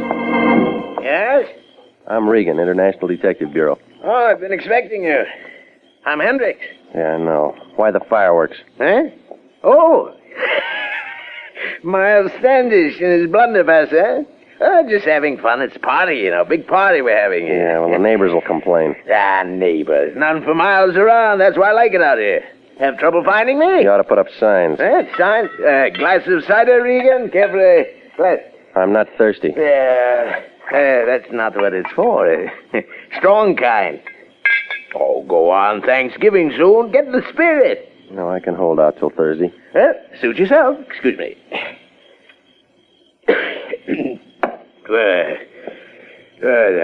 Yeah. There's going to be quite a party here, you know. Your wife's got a different version. Oh, you spoke to her? Yeah. You were told to come out here to see me? I got sidetracked. It's not good for a man in your position. All right, Hendricks, why am I here? What'd she say to you? I forgot. Regan, you're making me angry. Now, look, mister, you didn't get me out here to make a pilgrim out of me. No, of course not. Fine woman, Mrs. Hendricks. We've been married for years, you know, happily. Fine little woman. Still, she makes me a little nervous at times. Don't you like the sound of guns going off? She shouldn't get so excited. Boys just having a little fun. It's only once a year. What's wrong with that? Come on, now, what's the job? Didn't the line tell you? He said you would. Oh, well, nothing to be so mysterious about. They've just got a package I want you to take to them. Here it is. A turkey. You got me all the way out here to play escort to that bird? Well, I just want to be friendly. Here. Now, go on. It's a long way back to L.A., and you want to be there for Thanksgiving. What's the difference? I got the turkey. I can celebrate any time. 60 miles to do a delivery job on a dead bird. Well, I wandered back to my car, and I listened to the crickets and the gunshots try to outdo each other. And then I dumped the turkey into the back seat, and I started the car down the drive. I just zoned it around the bend when the headlights caught a pair of buckled shoes and black knee breeches. Miles Standish was lying face down in the dirt, and there was a wet shine on his side. He was breathing hard. Blunderbuss was lying beside him, and I figured that he blew out the wrong end. I would have gone for the Hendricks phone and a doctor, but I got a good look at the holes in him, and I headed for a hospital instead. The blunderbuss may have been kicking up a fuss, but the holes in Miles Standish were 20th century, about the size of a .32.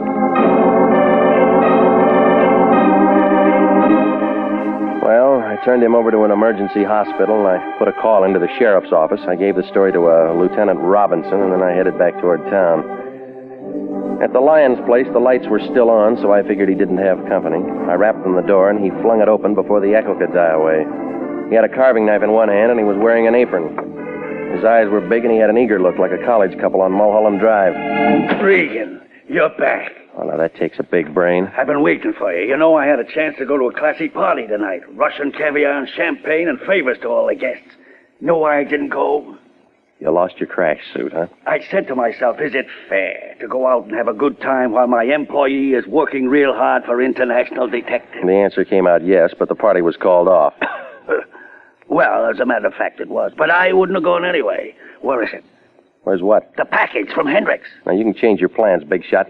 You're getting a bundle of trouble instead. What do you mean? Turkeys aren't the only thing they're knocking off out on that ranch. Huh? Somebody's handy with a .32, and he's found a target. You've been drinking? Check the county emergency hospital. They'll show you the holes. I send you out on a simple little job, and you come back with a crazy story about a shooting. You're out of your mind. Now, listen, you. There's a big smell out in Calabasas. What about my turkey? The sheriff's office are going to have a lot of questions. You got the answers? I don't know anything. I was miles away. Well, then find out something.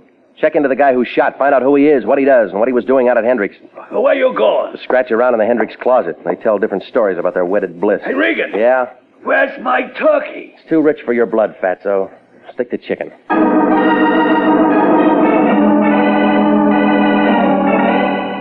Well, I left him standing there with his apron hanging out. Miles Standish might get enough wind through that extra hole to say who shot him, but more likely not.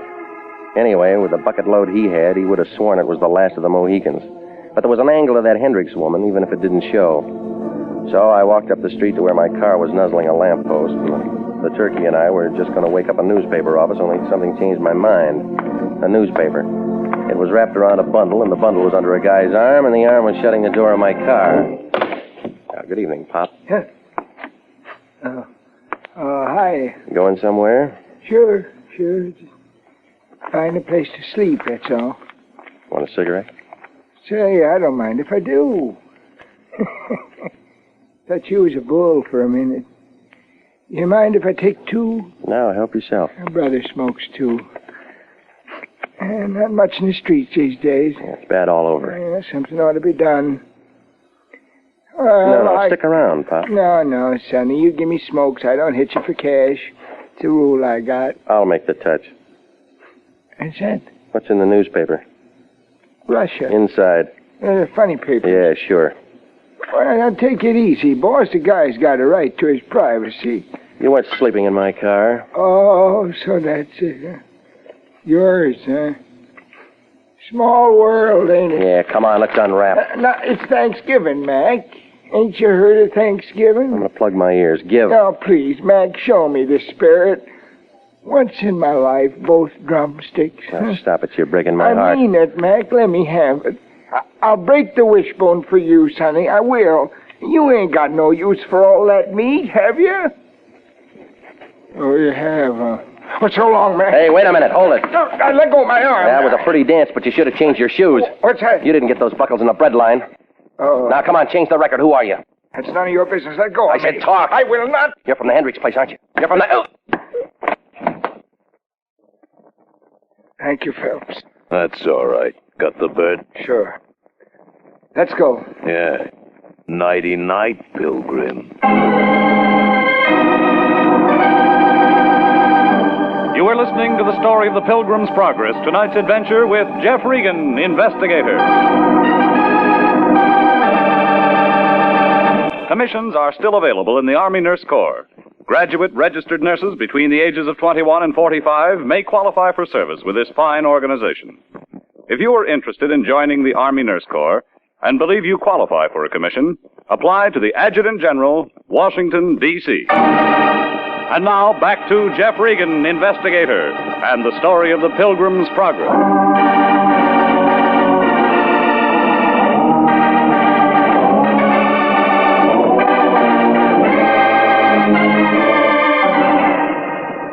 Well, none of it made sense. The Lion sent me out to pick up a turkey on the Hendricks Ranch in Calabasas, and the Mr. and Mrs. were having an old-fashioned turkey shoot, and all the guests carried blunderbusses and dressed like pilgrims. Only it wasn't just the turkeys who were acting as targets. One of the pilgrims ended up with some .32 caliber holes in him. And then the Hendricks lackey and a buddy shoved a gun at me and stole the Lion's bird. Well, I picked myself up and I went home. A heavy man was doing a heist job on my icebox. He was pouring himself a glass of milk to wash down a sandwich he was munching on. Hi, Regan. You're right ahead. Help yourself. Yeah, thanks. I didn't know how long I was going to have to wait, and I was getting hungry. There's a restaurant just up the block. I like it better this way, homemade. Fix you a sandwich? Pretty good deviled ham. Come on, let's close the box and open your mouth, buddy. Why not? We had a date, remember? Robinson, sheriff's office. That's what I figured. You don't mind me coming in like this, do you? What if I did? I'd leave. Sanctity of the home, you know. You can throw me out even though I got a badge. Let's cut away the fat, mister. What do you want? Answers to a couple of questions. What were you doing at the Hendricks place? Picking up a turkey? Well, that's a new one. Now, look, you ask him. I'll answer him. Never mind the feature page. How long have you known the Hendricks? Never met him before. Wrong answer. What do you mean? We found this out at the Hendricks house. A page torn out of the yellow directory with a red circle around International Detective. Now, that doesn't say a thing. Maybe yes, maybe no. I'm still scratching around. It'll ruin your manicure. You know, Regan, you don't seem to realize the seriousness of this. That pilgrim you dragged in died. Well, I figured. We don't like unsolved murders messing up our record books. Well, then you're wasting your time here. I got lots of it. I don't come up for pension for 12 more years. What was that pilgrim's name? He gave me Miles Standish. Sounds like a fake. Well, don't count on it. I once knew a John Smith. Give me the real name. I don't have it. All right. He's an out-of-town boy, but we'll track him down. Now, straighten out something for me, Regan. How long did you say you knew the Hendricks? Now, look, I gave this to you once. Nothing's changed. How come we find a $5,000 check in that joker's pocket made out to cash and signed by Hendricks? Go ahead, answer. Just don't make a date. You may not be available.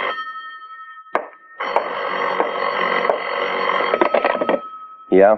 Mr. Regan, this is Mrs. Hendricks. I must see you right away. Who did you say? Mrs. Hendricks, you remember? Charlie? No, there's no Charlie here. You must have the wrong number. Sort of annoying, isn't it, Regan, when you get a wrong number late at night? Well, it happens. Sure it does. Happened to me once. Anything else you want? Another deviled ham sandwich? Kitchen's closed. Pretty rotten hospitality. Well, you weren't asked. Okay, I gotta move anyway. See you later, Regan. Keep the mud off your shoes.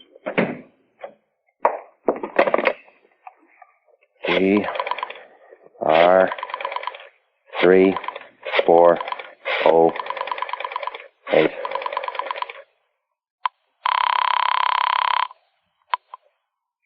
Hello? Mrs. Hendricks, this is Regan. I just called you. Well, I couldn't talk. What do you want? Can you come out, Mr. Regan? Right away. You still lonely? Things aren't going well. Well, murder's like that. I've got to talk to somebody. Won't you please come? Give me a reason. I can tell you some things now I couldn't mention before. Like why your husband wrote a $5,000 check to the dead man? Check? But there must be some mistake. What do you mean? My husband couldn't write a check that large. He doesn't have any money of his own. It's all in my name. All right. Put a lantern in the window, lady. I'll need some light. Well, I headed out there fast. But when I raised a racket with a brass knocker, nothing happened. I tried a window, and a couple of scratches later, I was in the hall. The place looked empty, like the Rose Bowl on January 2nd. I found Miss Hendricks' room, where I talked to her, and stepped inside. The decorations were different.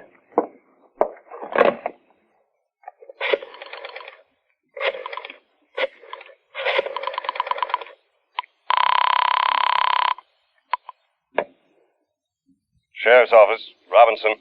This is Regan. I got something for you. It better be good. You're going into overtime. What do you mean? Bring some boys out to the Hendricks place with a wet rag. Somebody blew out Mr. Hendricks' fuse. Well, I backed out of the room, and I made it for the bar trying to turn up a bottle. In the corner, something else turned up instead. Another dead body. The turkey Phelps and his buddy had stolen from me. Somebody real eager had done a carving job on it before it was even cooked. They'd torn it apart like they were looking for something.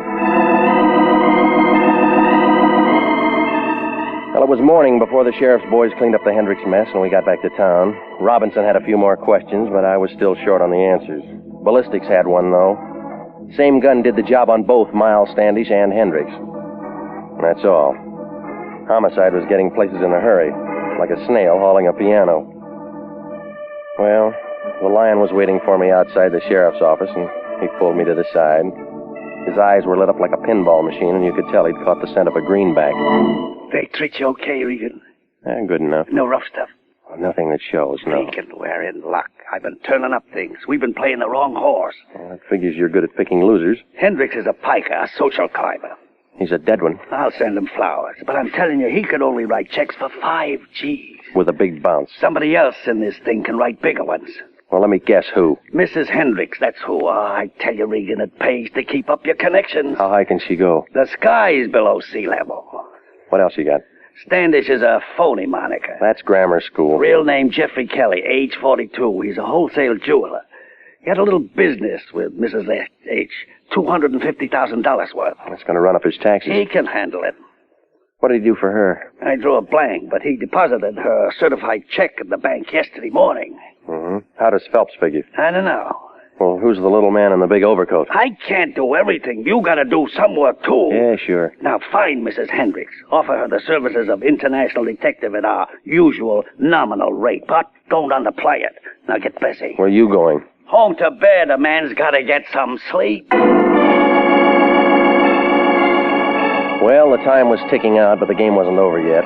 We figured to have a fast finish, and the Lion had a pretty good idea about catching some shut-eye.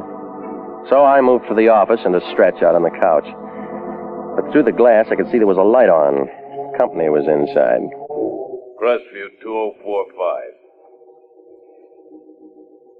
Phelps, no luck.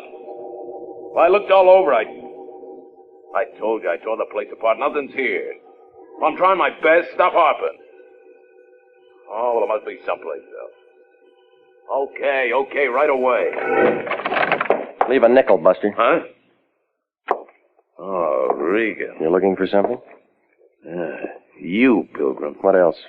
Plymouth Rock. Come on, punk, level it. All right, coax me. All right, Nickers, you've been crying for this. Now, flatten out. Well, it felt good to watch the big guy fall. He folded in like a steeple in an earthquake. When his head bounced on the Lion's carpet, it figured he was due for a long sleep, so I went through his pockets. Ticket stubs from the prize fights, the gun, and a pocket knife I dumped into the safe. There was a pass to the Don's game on November 25th. He must have swiped that from his boss, so I filed that in the Lion's desk for future reference. But this guy Phelps had taken orders from somebody besides Hendricks. I just heard him do it on the phone. So when I turned up an old envelope with 832 North Palm scratched in the back, I crossed my fingers.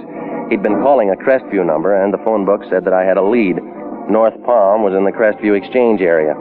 So I called for the cops to sweep up Brother Phelps, and I climbed back onto my broomstick. I drove out through Beverly Hills. I wound up in front of a big Spanish house with potted $10 bills on the driveway.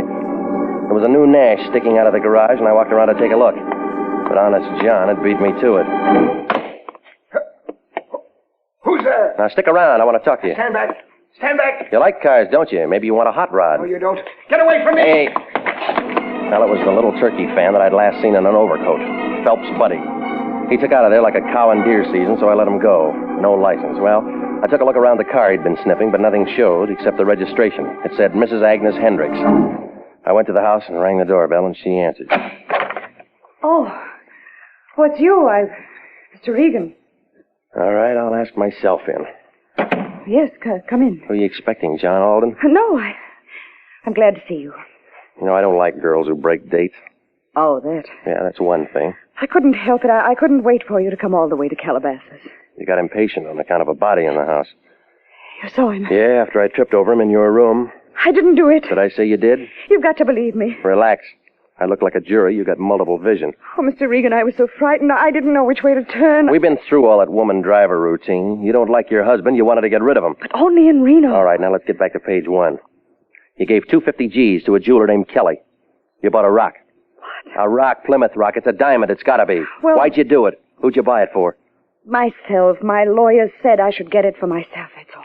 He likes you pretty, huh? No, it was a community property thing. He said I could keep my husband from knowing how much money I had when he asked for a divorce settlement. Only hubby got wind of the deal. I guess so. You're making sense. Only why did he write a check to Kelly? Well, it was a small one. It must have been for a paste imitation, don't you think? It's not my business. Keep dealing. I mean, maybe he planned on switching them and getting my real one. That's been done. But he actually did it. Because all through this, there's been a diamond in the place where I always keep it. All right, you got a strong boy, Phelps. Had him out looking for the real diamond. What? And the other guy, the old man, was out in the garage. No. Phelps tore up my office, phoned here to you. Mr. Regan, Now, look, please. there's been 2 guys killed. Mr. Regan... Good evening, Pilgrim. Where's your overcoat? Stand still, please. Yeah, my foot's in a crack. Mr. Regan, this is John Alden. Oh, can it, will you? I've seen him act one part already. That's true. Mine is the only name that's real. This is my house, Mr. Regan. Lawyer? Yes, I came here to see him, Mr. Regan. I just got here before you did. Be quiet, Agnes.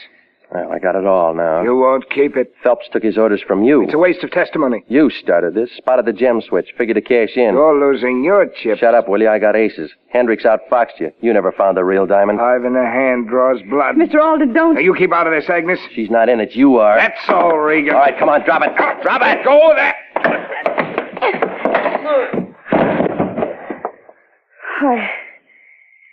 I guess I hit him with the paste one. Huh? Look, the diamond, it broke. Yeah. It was just luck. I have the other one, too. I thought Alden was honest. I came to tell him I found it in my husband's cider. Well, that tears it. Come on, Priscilla. That docks the Mayflower.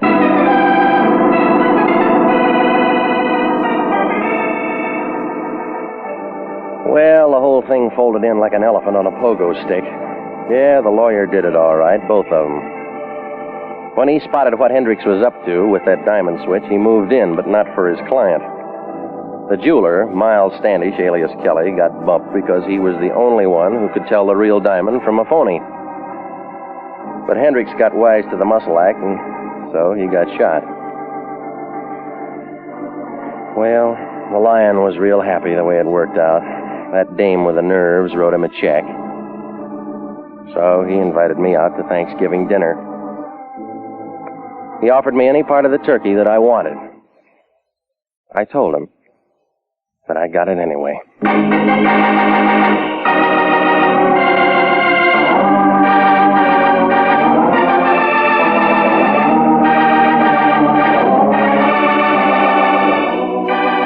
Jack Webb is featured as Jeff Regan with Herb Butterfield as Anthony J. Lyon.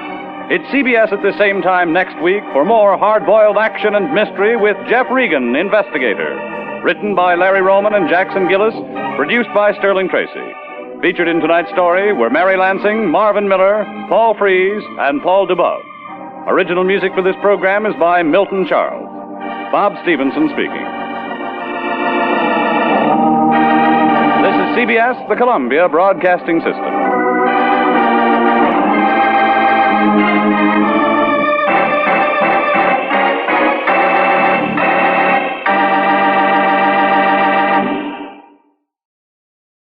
Welcome back. Well, as always in hard-boiled detective programs, Jack Webb comes armed with the best similes. Like when he said the sheriff's department was making progress like a snail holding a piano. And then at the end where he said the whole thing folded in like an elephant on a pogo stick. I thought I'd heard another Jack Webb pogo stick simile, and indeed I had in the very last episode of Pat Novak for Hire, Little Jake Siegel. There's this quote: "We tried to follow the car, but it would have been easier to win the Kentucky Derby on a pogo stick."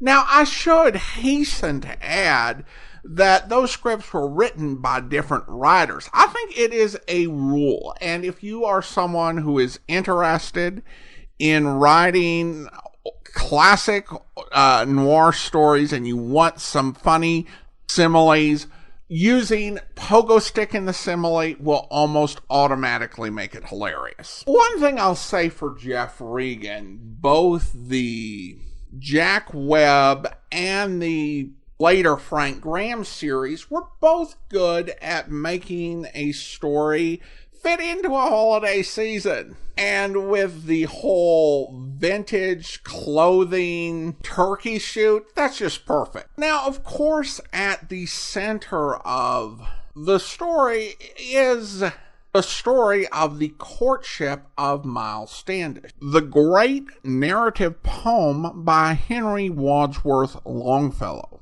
And listening to old-time radio, I get the feeling that knowledge of this story was practically universal.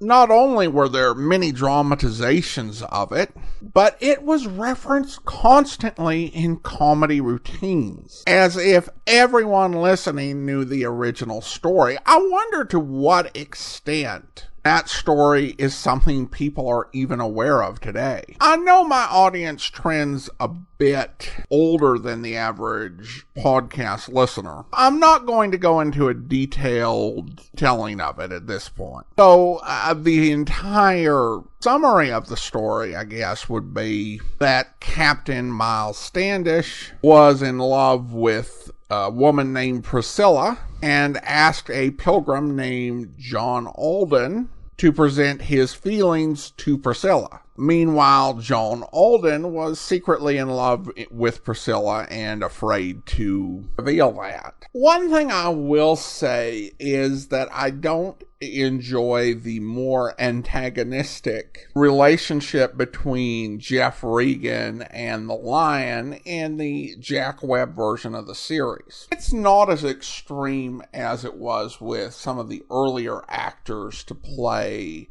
the Lion, but the fact that it's obvious these two have no affection for each other whatsoever kind of detracts a little bit from the enjoyment. Although I did like the idea of the Lion, legitimately having done legwork and done research and saying, I'm going to bed. This is up to you to solve, Regan. And based on the amount of research the Lion did, I thought that was fair enough.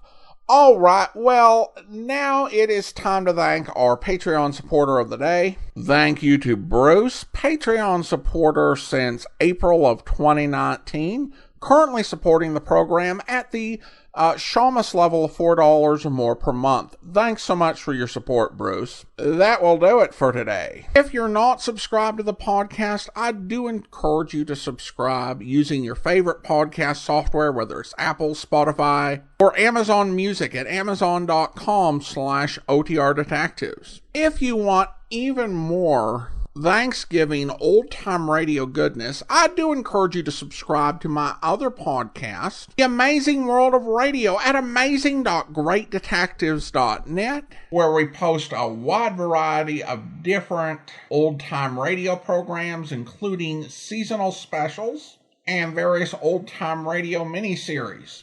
We'll be returning from a hiatus on Wednesday to bring you our Amazing World of Radio Thanksgiving special. And join us back here tomorrow for The Adventures of Sam Spade, where...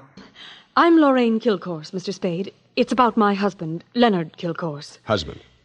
Oh. We've only been married a short time. It was a quiet ceremony at the San Cedro Mission. Leonard didn't want to subject me to any publicity. The difference in our ages, you know? You mean you want me to keep it a secret? Oh, no, except for the newspapers, of course. Naturally, all of Leonard's friends know. Oh, he doesn't have many, from what I've heard. I've thought it strange, too, that such a prominent man should have such a small circle of acquaintances. I met him only a short time before I married him. He's been very kind and absolutely devoted to me, and I suppose I should feel ashamed of myself for coming to you. But there are so many things about him that are mysterious that sometimes I can't seem to find my handkerchief. Here. Kleenex. Oh, I'm sorry. Thank you. I take it you're not a San Francisco girl. No, I met him at a dude ranch. Well, maybe I can clear up some of your mysteries for free. The reason your husband doesn't have many friends is because they keep dropping dead. I don't understand you. Forget it. He's a big public servant. He's built a lot of sidewalks. The streets of this city are paved with his good intentions. His name is on 1,000 manhole covers. If the names of his former business associates land on headstones, it's nothing to me. I got my own racket. Well, what? I think my husband is paying blackmail to someone. Uh-huh. And upon what do you base your suspicions, Mrs. Kay? It started about a month ago. He began withdrawing large sums from our joint account. First it was $10,000, then $20,000, and last week $50,000. And this morning He closed out the balance of the account. $100,000. Yeah, well, he's got it to spend, Mrs. Kilcoy. Well, I won't pretend the money doesn't interest me, but what's behind it, Mr. Spade? Each time he withdraws these cash sums, he leaves the house without a word to me. And sometimes doesn't return until dawn. My husband is not fond of nightlife, Mr. Spade. Only a desperate situation could induce him to leave the house after dark. Yeah, so I've heard. They say that's how he kept his health as long as he... I hope you'll be with us then. Welcome to our Thanksgiving special. I do want to let you know that if you want more Thanksgiving old-time radio, we've got you covered. On Monday, we're going to have some Thanksgiving appetizers on the old-time radio snack wagon at snackwagon.net. And then on Wednesday, a special Thanksgiving treat you want to be sure and listen to at amazing.greatdetectives.net. And if you want to hear our past Thanksgiving programs, you can find all of those over on the YouTube channel. It's the featured playlist now at youtube.greatdetectives.net. Now, let's go ahead and get into our Thanksgiving special. This is another one where we have played this program on the podcast, but it was many years ago. I think it was season 2 or 3. And we have a much better sound quality version of that episode. And while we will probably be doing replays future seasons, I did want a better version of this episode before we set up that rotation. So now let's go ahead and take a listen to an episode of Let George Do It. The original air date, November the 20th, 1950, and the title is Cause for Thanksgiving. Personal notice, danger's my stock and trade. If the job's too tough for you to handle, you've got a job for me, George Valentine. Write full details.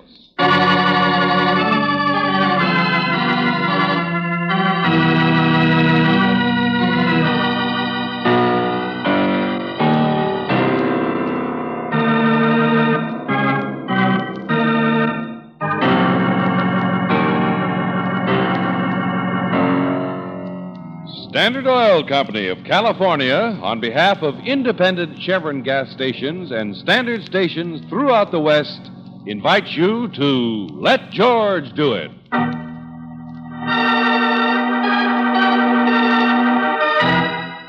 Cause for Thanksgiving, another adventure of George Valentine.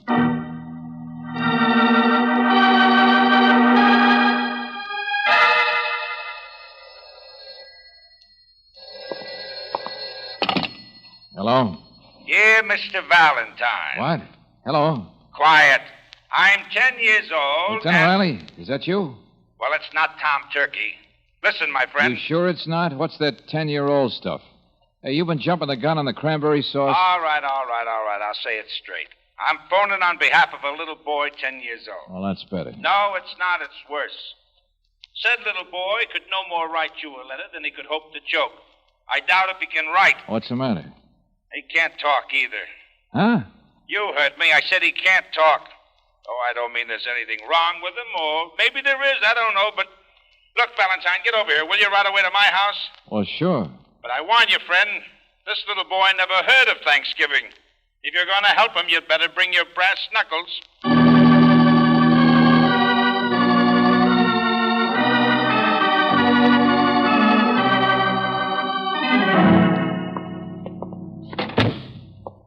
Where is he, Lieutenant? Oh, Mrs. Riley's got him in there trying to coax him to eat.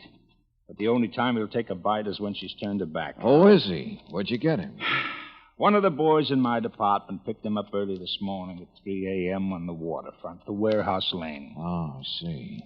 A little on the tough side, huh? Oh, they all are down there, like a bunch of dirty seagulls and scavengers running loose.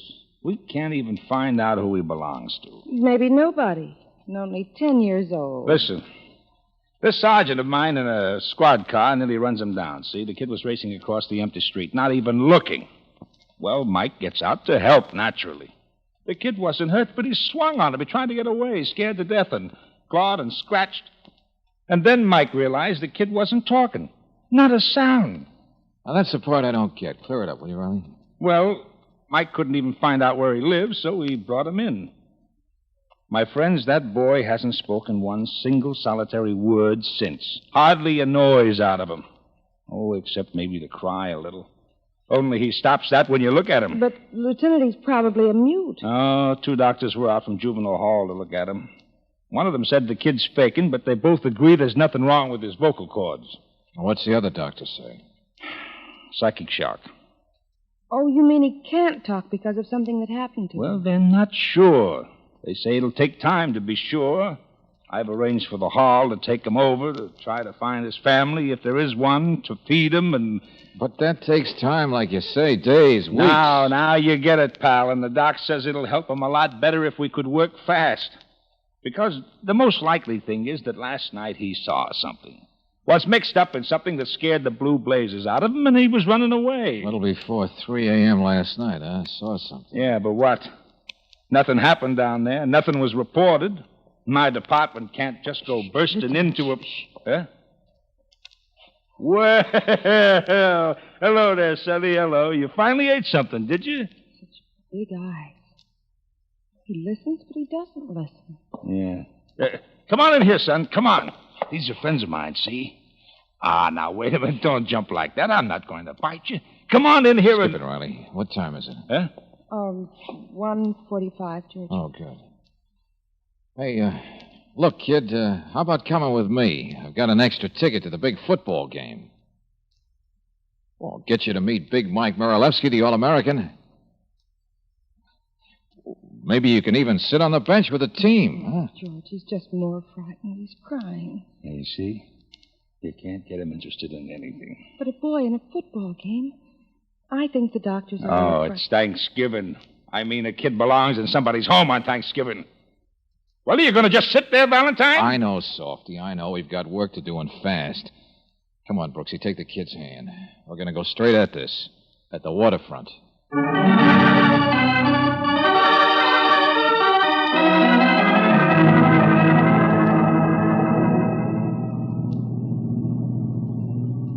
Warehouse Lane. Great place. Plenty of freighters tied up, but no people. Ship chandlers. You must have spent some time around there, haven't you, kid? How about the candy store? You're wasting your time, George. It just seems to get more and more tense. Yeah. Well, this is where he was picked up, right here. Oh, relax, honey. Don't just sit there Running and look... from right to left, so he must have come from this way.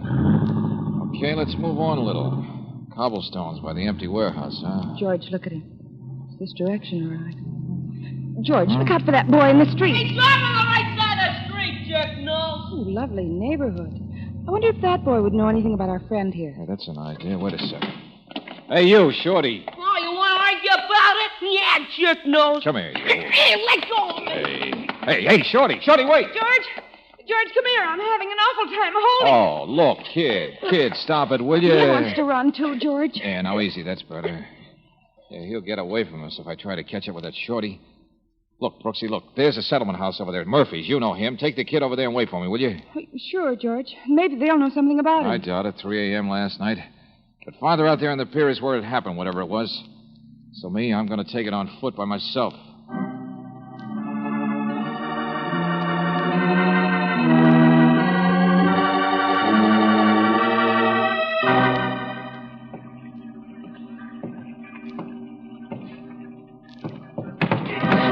Hey, look out! All right, Shorty, I got you this time. Get your paws off, jerk nose! Cut it out. Now, cut it out. I just want to ask you something.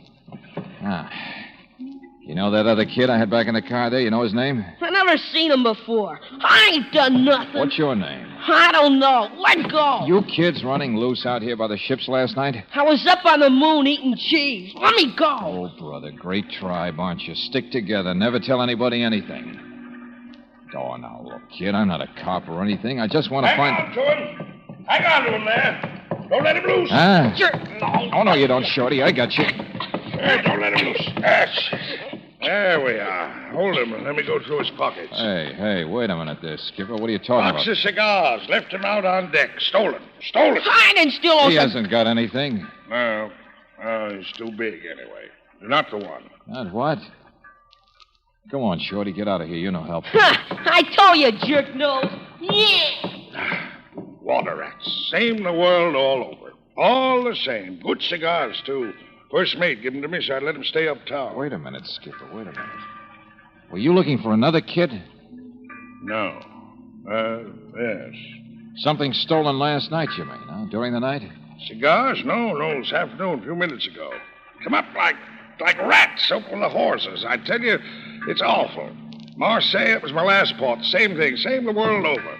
Nobody stops them, nobody can stop them. Kids. Hey, wait a minute, Skipper. This your ship tied up here? Yeah, leaky old tub full of potatoes. Frenchmen like potatoes. Uh-huh. Looks about ready to sail. Were you here last night?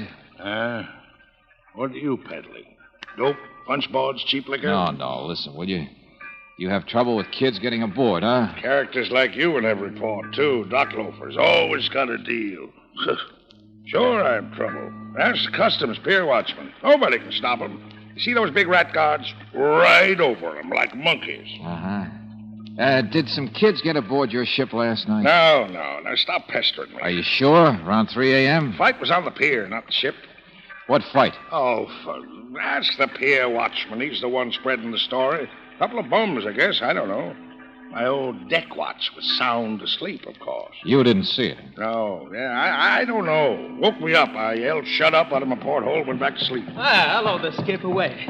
I'm so glad to catch you. Huh? Oh, what now? A sailor comes ashore and can't I'm just going to take a minute. It's about a woman, you see. Oh, that I see, and so nice. But right now, I want to tell you. What I mean? Dock loafers, all trying to sell something. Now it's telephone numbers. Go on, Baldy, get out of here. Wait a minute. I've seen this guy before. Well, it's not mutual. Skip, if you just listen to me... His name's Salvori, I'll tell you. Yeah, I've seen him in lineups. Are you around here last night? I beg your pardon. Oh, it's a great neighborhood. Salvori, the big operator. Last trip he was here selling raffle tickets for a three-wheeled automobile. Oh, but Skipper, listen. Thanksgiving, they say. Well, thanks and good night. You pester him. I'm going backwards. Yeah. Hey. Look at that, will you? Is that what you wanted to see us about, Salvori? That crowd down at the pier? Something's happening. No. I got no deal to make. Come on, let's take a look. Afternoon, friends. What's going on? Don't suppose you have 50 cents or so? See, I know a pal of mine, see, he was going to buy me Thanksgiving dinner, you see. Never mind that. What are those men doing down by the water? Fishing, sorta. 50 cents is about all it would take, though, you see. Now, this old pal of mine, he would have spent $5, you know, mince pie and the works, you know. Said so last night. Hey, down there, hey, you! Now, listen, Buster, did you say last night? Yeah. What are you doing? Hey, sailor! No, it seems to me that... Hey, look out there! Salvori! Well, he left in a hurry, didn't he? Body, Skipper. Got a body. What? Just fishing him out. Guy floating with a knife in him. Guy float... Yeah, with a knife. Holy smoke. Yeah, see, that's what I tell you. You see, a pal of mine, he was going to buy me a Thanksgiving dinner, see? Only instead, it looks like he got in a fight about 3 a.m. last night, I figure. Yeah, got murdered, see? So, tell me, how's about the 50 cents?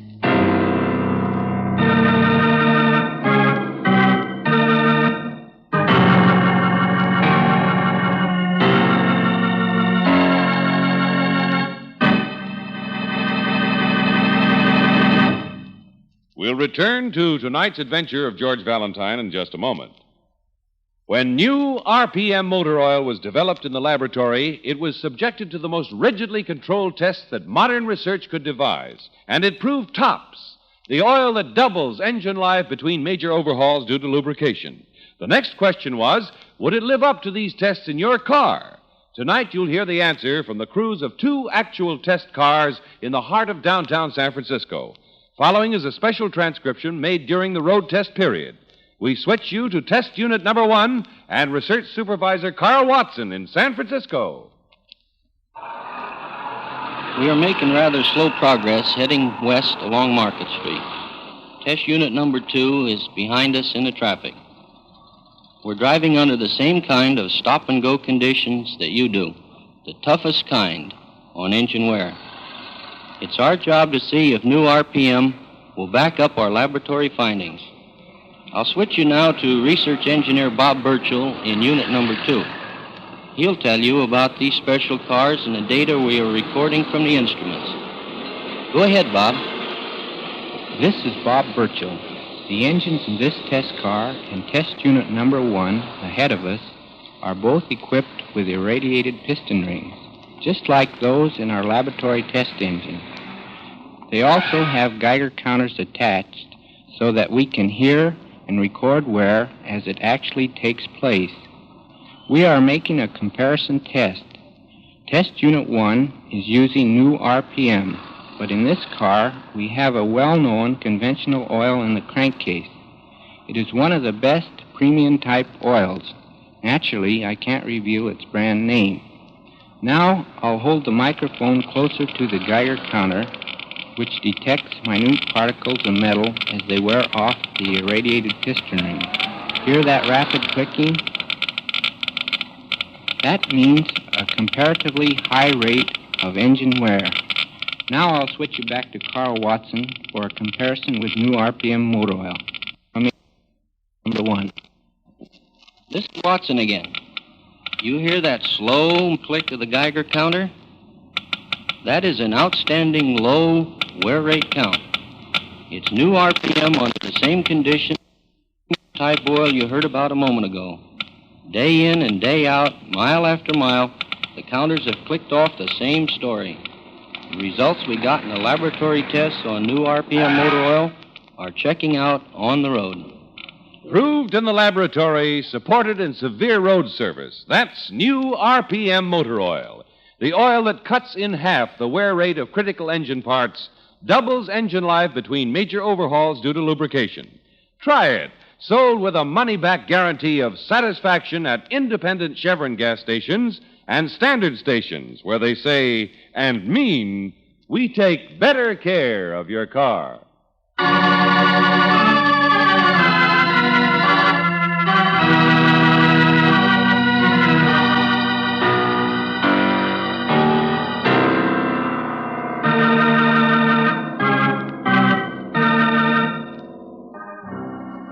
Now, back to tonight's adventure of George Valentine, a boy 10 years old who's been scared to death, who either can't or won't talk.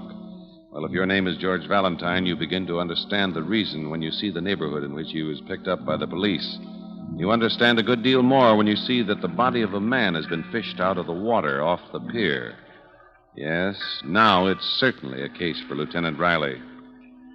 Oh, but what a case. They don't get solved around here, my friend. They just happen. Okay, Riley. Did your boys pick up that bum, the guy who sniffed? Oh, he won't know anything. Nobody does. The name of the corpse is Lefty Sims. Well, you seem to know something. Well, everybody knew him. He's a common thief, that's all. Few big jobs, but nothing to steal down here. He usually worked the city. This wasn't his territory. Your doc says the time's about right. Been dead since last night, around 3 or 4, maybe. Killed and then tossed in the water. What about the pier watchman? He covers 5 warehouses. How could he see anything? And everybody off duty for the holiday. Hey, wait a minute. Huh? Riley, what's this stuff? Where the fight happened? It's a spot of blood, I figure. No. Look closer. Powder. Little pieces of broken glass. What? Hey, here's some more of it. Yeah. Oh, Doctor. Huh? Yeah, Doc, come over here, will you? Yeah, sure, Lieutenant. You thinking what I am, Riley? Yeah. What is it? Hey, here, take a look. White powder. And on a pier where boats... No, it's not. Huh? Talking about dope, aren't you? Yeah. No, I don't think so. False alarm, huh, Doc? Well, it might explain why there was a fight, what was going on out here. Something of value. Yes, of course. Smuggling, you think, huh? Peddling, or... Yes, I'll do the thinking, Doc. You just tell me. Myosin, perhaps. Something like that. I can run a test. Myosin. It's valuable. Didn't I say that? Drug of some kind. Cure people instead of making them sick. Worth a lot more than dope, too. Easier to market. Yeah, same thing. Only more in the big time. Did that watchman say there were any kids on the pier last night? Valentine, I'm trying to get the doc here to talk English. Did the watchman see any kids? No. Okay, so long.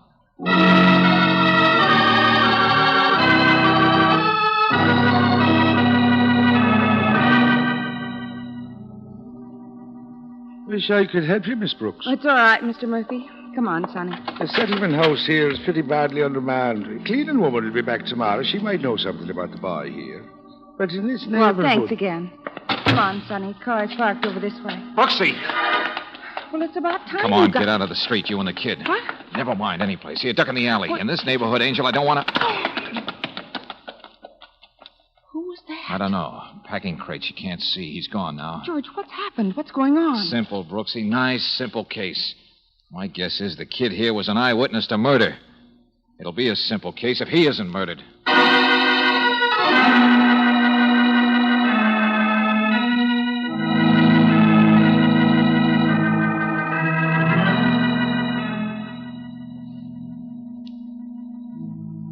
Oh, kid, please talk. Please tell me, will you?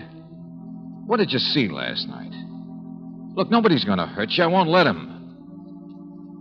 But you must have seen things like this plenty of times before, kid. I don't mean murder, but you grew up in a tough place. And you're not going to do anybody any good if you just... Yes, he just cries. George, I'm taking him home. You can solve your own fancy waterfront murders. Okay, I'll leave him alone. But which one are you covering for, kid? Only a few men around that pier last night. Which one is that important to you? All right, maybe you've given me the answer at that, without talking.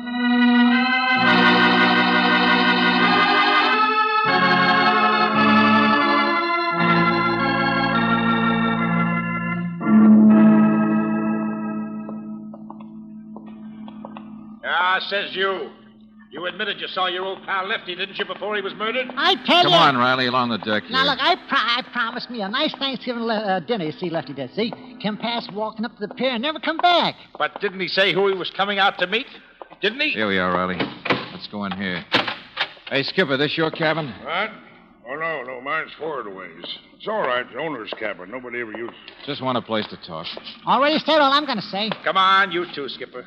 The name is Stogue, isn't it? Yeah. Well, wait a minute. Here's the other one. Bring him in here, Sergeant. Let go, man. Let go. Mr. Salvori, now I have to stand rats on my ship, eh? Picked him up in the neighborhood, Skipper. That's all for now, Sergeant. What about the kid, Valentine? Oh, he's all right, Riley. I left him in my car out on the street. So because my name is Salvori, you think... You were around here last night, too, weren't you? Always around. Test stock loafers with deals. Yeah, but don't try to cover up so much, Skipper. What? Now, listen, all of you. We can't find anybody else with a chance of being out here last night but you three. I was on my ship. Talk to this peddler. I said don't cover so much. Salvori's a friend of yours. Sure, everybody's a Salvori's friend. Except the law. Now, look, this is a smuggle case. A what? Not on my ship. I've never brought it. Lefty, the man who was killed, knew his way around the city. Salvori, you're the big waterfront middleman. And, Captain, you've got a boat. See what I mean? Cops, they got brains. Enough to spot an ideal setup for smuggling. Captain Stogue, you bring it in. Salvori picks it up, gets it through customs, and Lefty fitted in someplace in the city. I think you're crazy. Somebody was waiting a little while ago to waylay Miss Brooks and a kid who was an eyewitness. Brooks? Skipper, you're too fat to run down an alley like he did. Sure, I heard his steps. Sniffy just shuffles. So tag, Salvori, you're it. Because now I know why you ran the first time when we saw the body. It's what proves you guys work together. Now I know you're crazy. Because on the pier earlier, you came up yelling to the skipper something about a woman. Well, the woman must have been Miss Brooks. You'd seen her with a boy. The witness the two of you have been trying to find. Sure, Skipper, you were looking for boys when I first met you, too, weren't you? My cigars. That's all, my cigars. Never mind, Salvori. The kid out there is going to give us the whole story, and a lot straighter than you ever would. Because I finally figured out his whole story. I never been mixed up in no smuggle. Sure, and never in a fight or used a knife. Why did you do it? Lefty try a double cross on you, too? You're under arrest for murder, Salvori. Come on. I'll take him out for you, Riley. Let go. You take the other two. But I'm not mixed up in this. Material witness. And accessory for you, Captain. No, please, no. Come on, out the door. Meet you on the pier, Riley. Here, you, Salvori. Wait a second. Nobody's going to arrest me. Salvori! Grab him, you idiot! Hold it! Come on, there he goes, down the plank. Yeah, headed farther up on the pier, up toward the warehouse. Salvori! You think the sergeant saw him? Yeah, sure. He'll get him all right. Well, that was a nice act. Yeah, good idea. Now, come on. Car's back the other way. Yeah. Hey, did you notice that empty cabin on the ship? Yeah. Grease stains on the pillow? Yeah, empty, huh? I'll bet Salvo's even been traveling with the skipper. Sure, it's a smuggling ring, all right. Still confused, aren't you, Riley? Huh? Oh, it was originally a smuggle, sure. Never mind. You'll never prove anything on this bunch unless you catch him in the act. And, Riley, we're going to do just that.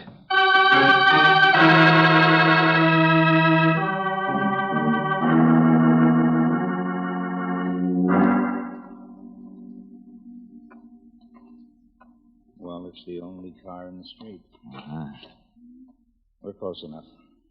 But it's been 5 minutes already, Valentine. If this hunch of yours is going to pay off, it better start. Gotta give us time to run the other way, hasn't he? I don't see how you can... Oh, no, I didn't expect a gun. Come on, around the side of the building. That's my car, Riley. I hope somebody's going to pay for it. Hold it. There he is. You're wasting your time, Skipper. The car's empty. You hear me? The kid's uptown. It was a trap, Skipper. Careful, he's got the corner of the building there to duck behind. The only one who'd stick his neck into our trap is the one who did the stabbing, right? The one who has to get rid of the kid, the witness. So we don't even need to ask the kid now, do we? Look out! I got him.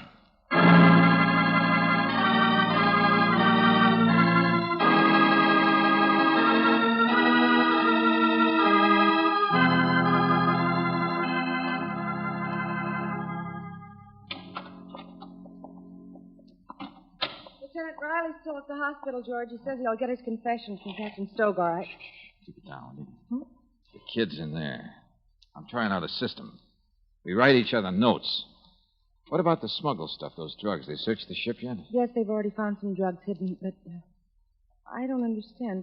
What did you say, writing notes? What don't you understand? How the smuggle worked? With a thief, a middleman, and a skipper involved? With drugs that couldn't be sold in this country except through the proper channels? It would sell for a fortune in Europe or on the black market? Oh, you mean it was to be smuggled out of the country? Mm-hmm, that's right, Brooksy. And Lefty, the guy who was killed, stole the drugs and delivered them last night. But he got a knife instead of a payoff. And the kid saw it. George, you mean the boy talked? He's all right? I guess he will be. See, I was afraid he was, well, maybe the skipper's son or something. Yeah, I know. That psychic shock, his refusal to talk. But he's not. He's only known him for a few weeks. Kid didn't even know where he fitted into the plan until a few days ago. Oh, George, for heaven's sake. See, he doesn't have any parents, Brooksy. Just a waterfront kid. But not nearly as tough as he acts. What's missing in the smuggle setup? There's customs on the other side, you know. Who gets the goods into the other country, off the ship? The boy? You mean he was a part of it? Nobody can stop him all over the world. Up and down like monkeys. Perfect, isn't it? Yeah. If you'd been with me, you should have noticed. Empty cabin on the ship with grease stains on a pillow. But Salvori is bald. Yeah. We better buy some shampoo for that kid, by the way. He was aboard that ship. Yeah, he saw the captain go ashore to meet Salvori and Lefty. Saw the murder. Then he broke out and got away. George, let me talk to him. This ridiculous business of writing notes... Oh, sure, he'll talk now. Just been scared to death, that's all. All he wanted was to be happy. He was expecting to be happier than he'd ever been before. George, if you don't stop playing clairvoyant... Well, the captain's the only one who could have brought the kid. Therefore, made him afraid, made him run ashore. Therefore, Brooksy, the skipper was it. Well, don't you remember how the kid reacted when I asked him to go to a football game? Just puzzled? George, he is writing. Sure he is. Gives me more time to look the words up in the dictionary. Hello, mademoiselle. Oh! Sure, Angel. That's why I wouldn't talk before. He wants to stay in this country. Afraid we'd find him out. He's from Marseille. He's French.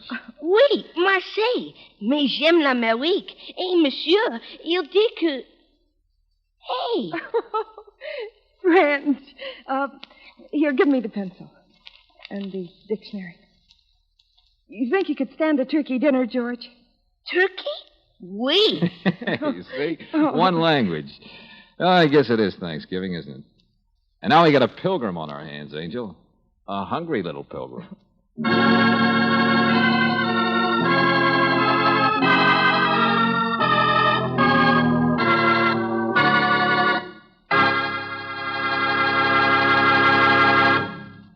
Tonight, earlier in the program, you heard how road tests jibed with laboratory results in the development of new RPM motor oil.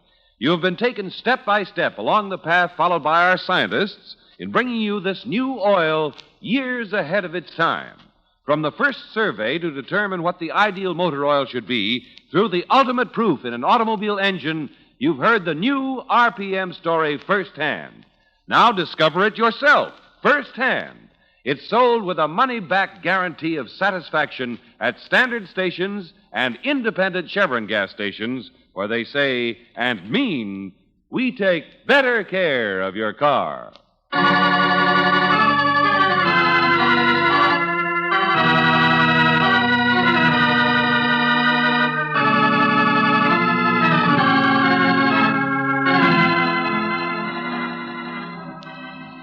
Tonight's adventure of George Valentine has been brought to you by Standard Oil Company of California on behalf of independent Chevron gas stations and standard stations throughout the West. Robert Daly is starred as George with Virginia Gregg as Brooksy. Let George Do It is written by David Victor and Jackson Gillis and directed by Don Clark. Wally Mayer is Lieutenant Riley. Alan Reed was heard as Stogue. Dick Ryan as Sniffy. Anthony Barrett as Salvori. Jeffrey Silver as Shorty. And Stephen Chase as the Doctor. The music is composed and presented by Eddie Dunstetter. Your announcer, John Heaston. Listen again next week, same time, same station, to Let George Do It.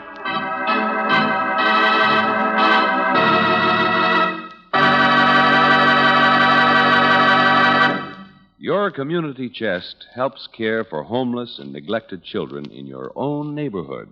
Community Chest Child Care Centers operate year-round. This year, make sure you give enough to your community chest to help all year. This is the Mutual Don Lee Broadcasting System.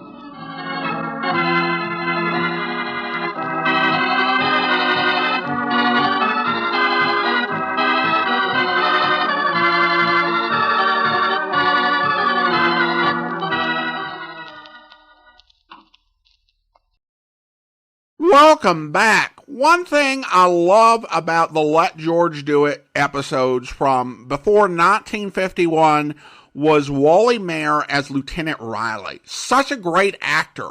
And he manages to make his character so interesting with some cynicism, but also with a real, true fondness and friendship for George and a kind heart.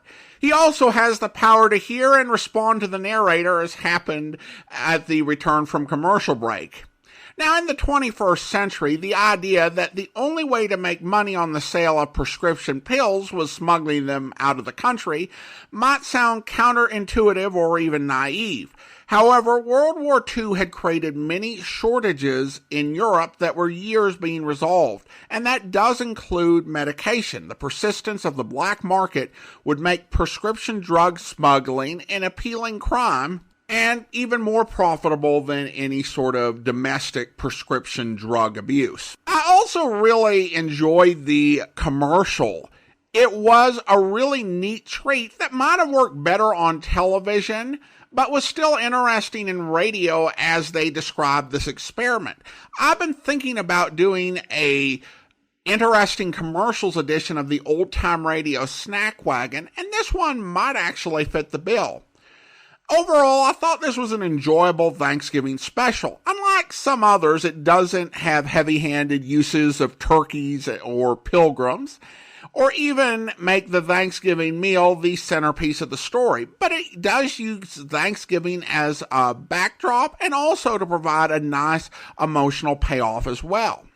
I hope you enjoyed this episode, and again, a reminder to check out our other Thanksgiving specials this week over at the Old Time Radio Snack Wagon tomorrow at snackwagon.net, and our annual Amazing World of Radio Thanksgiving special on the Amazing World of Radio podcast at amazing.greatdetectives.net.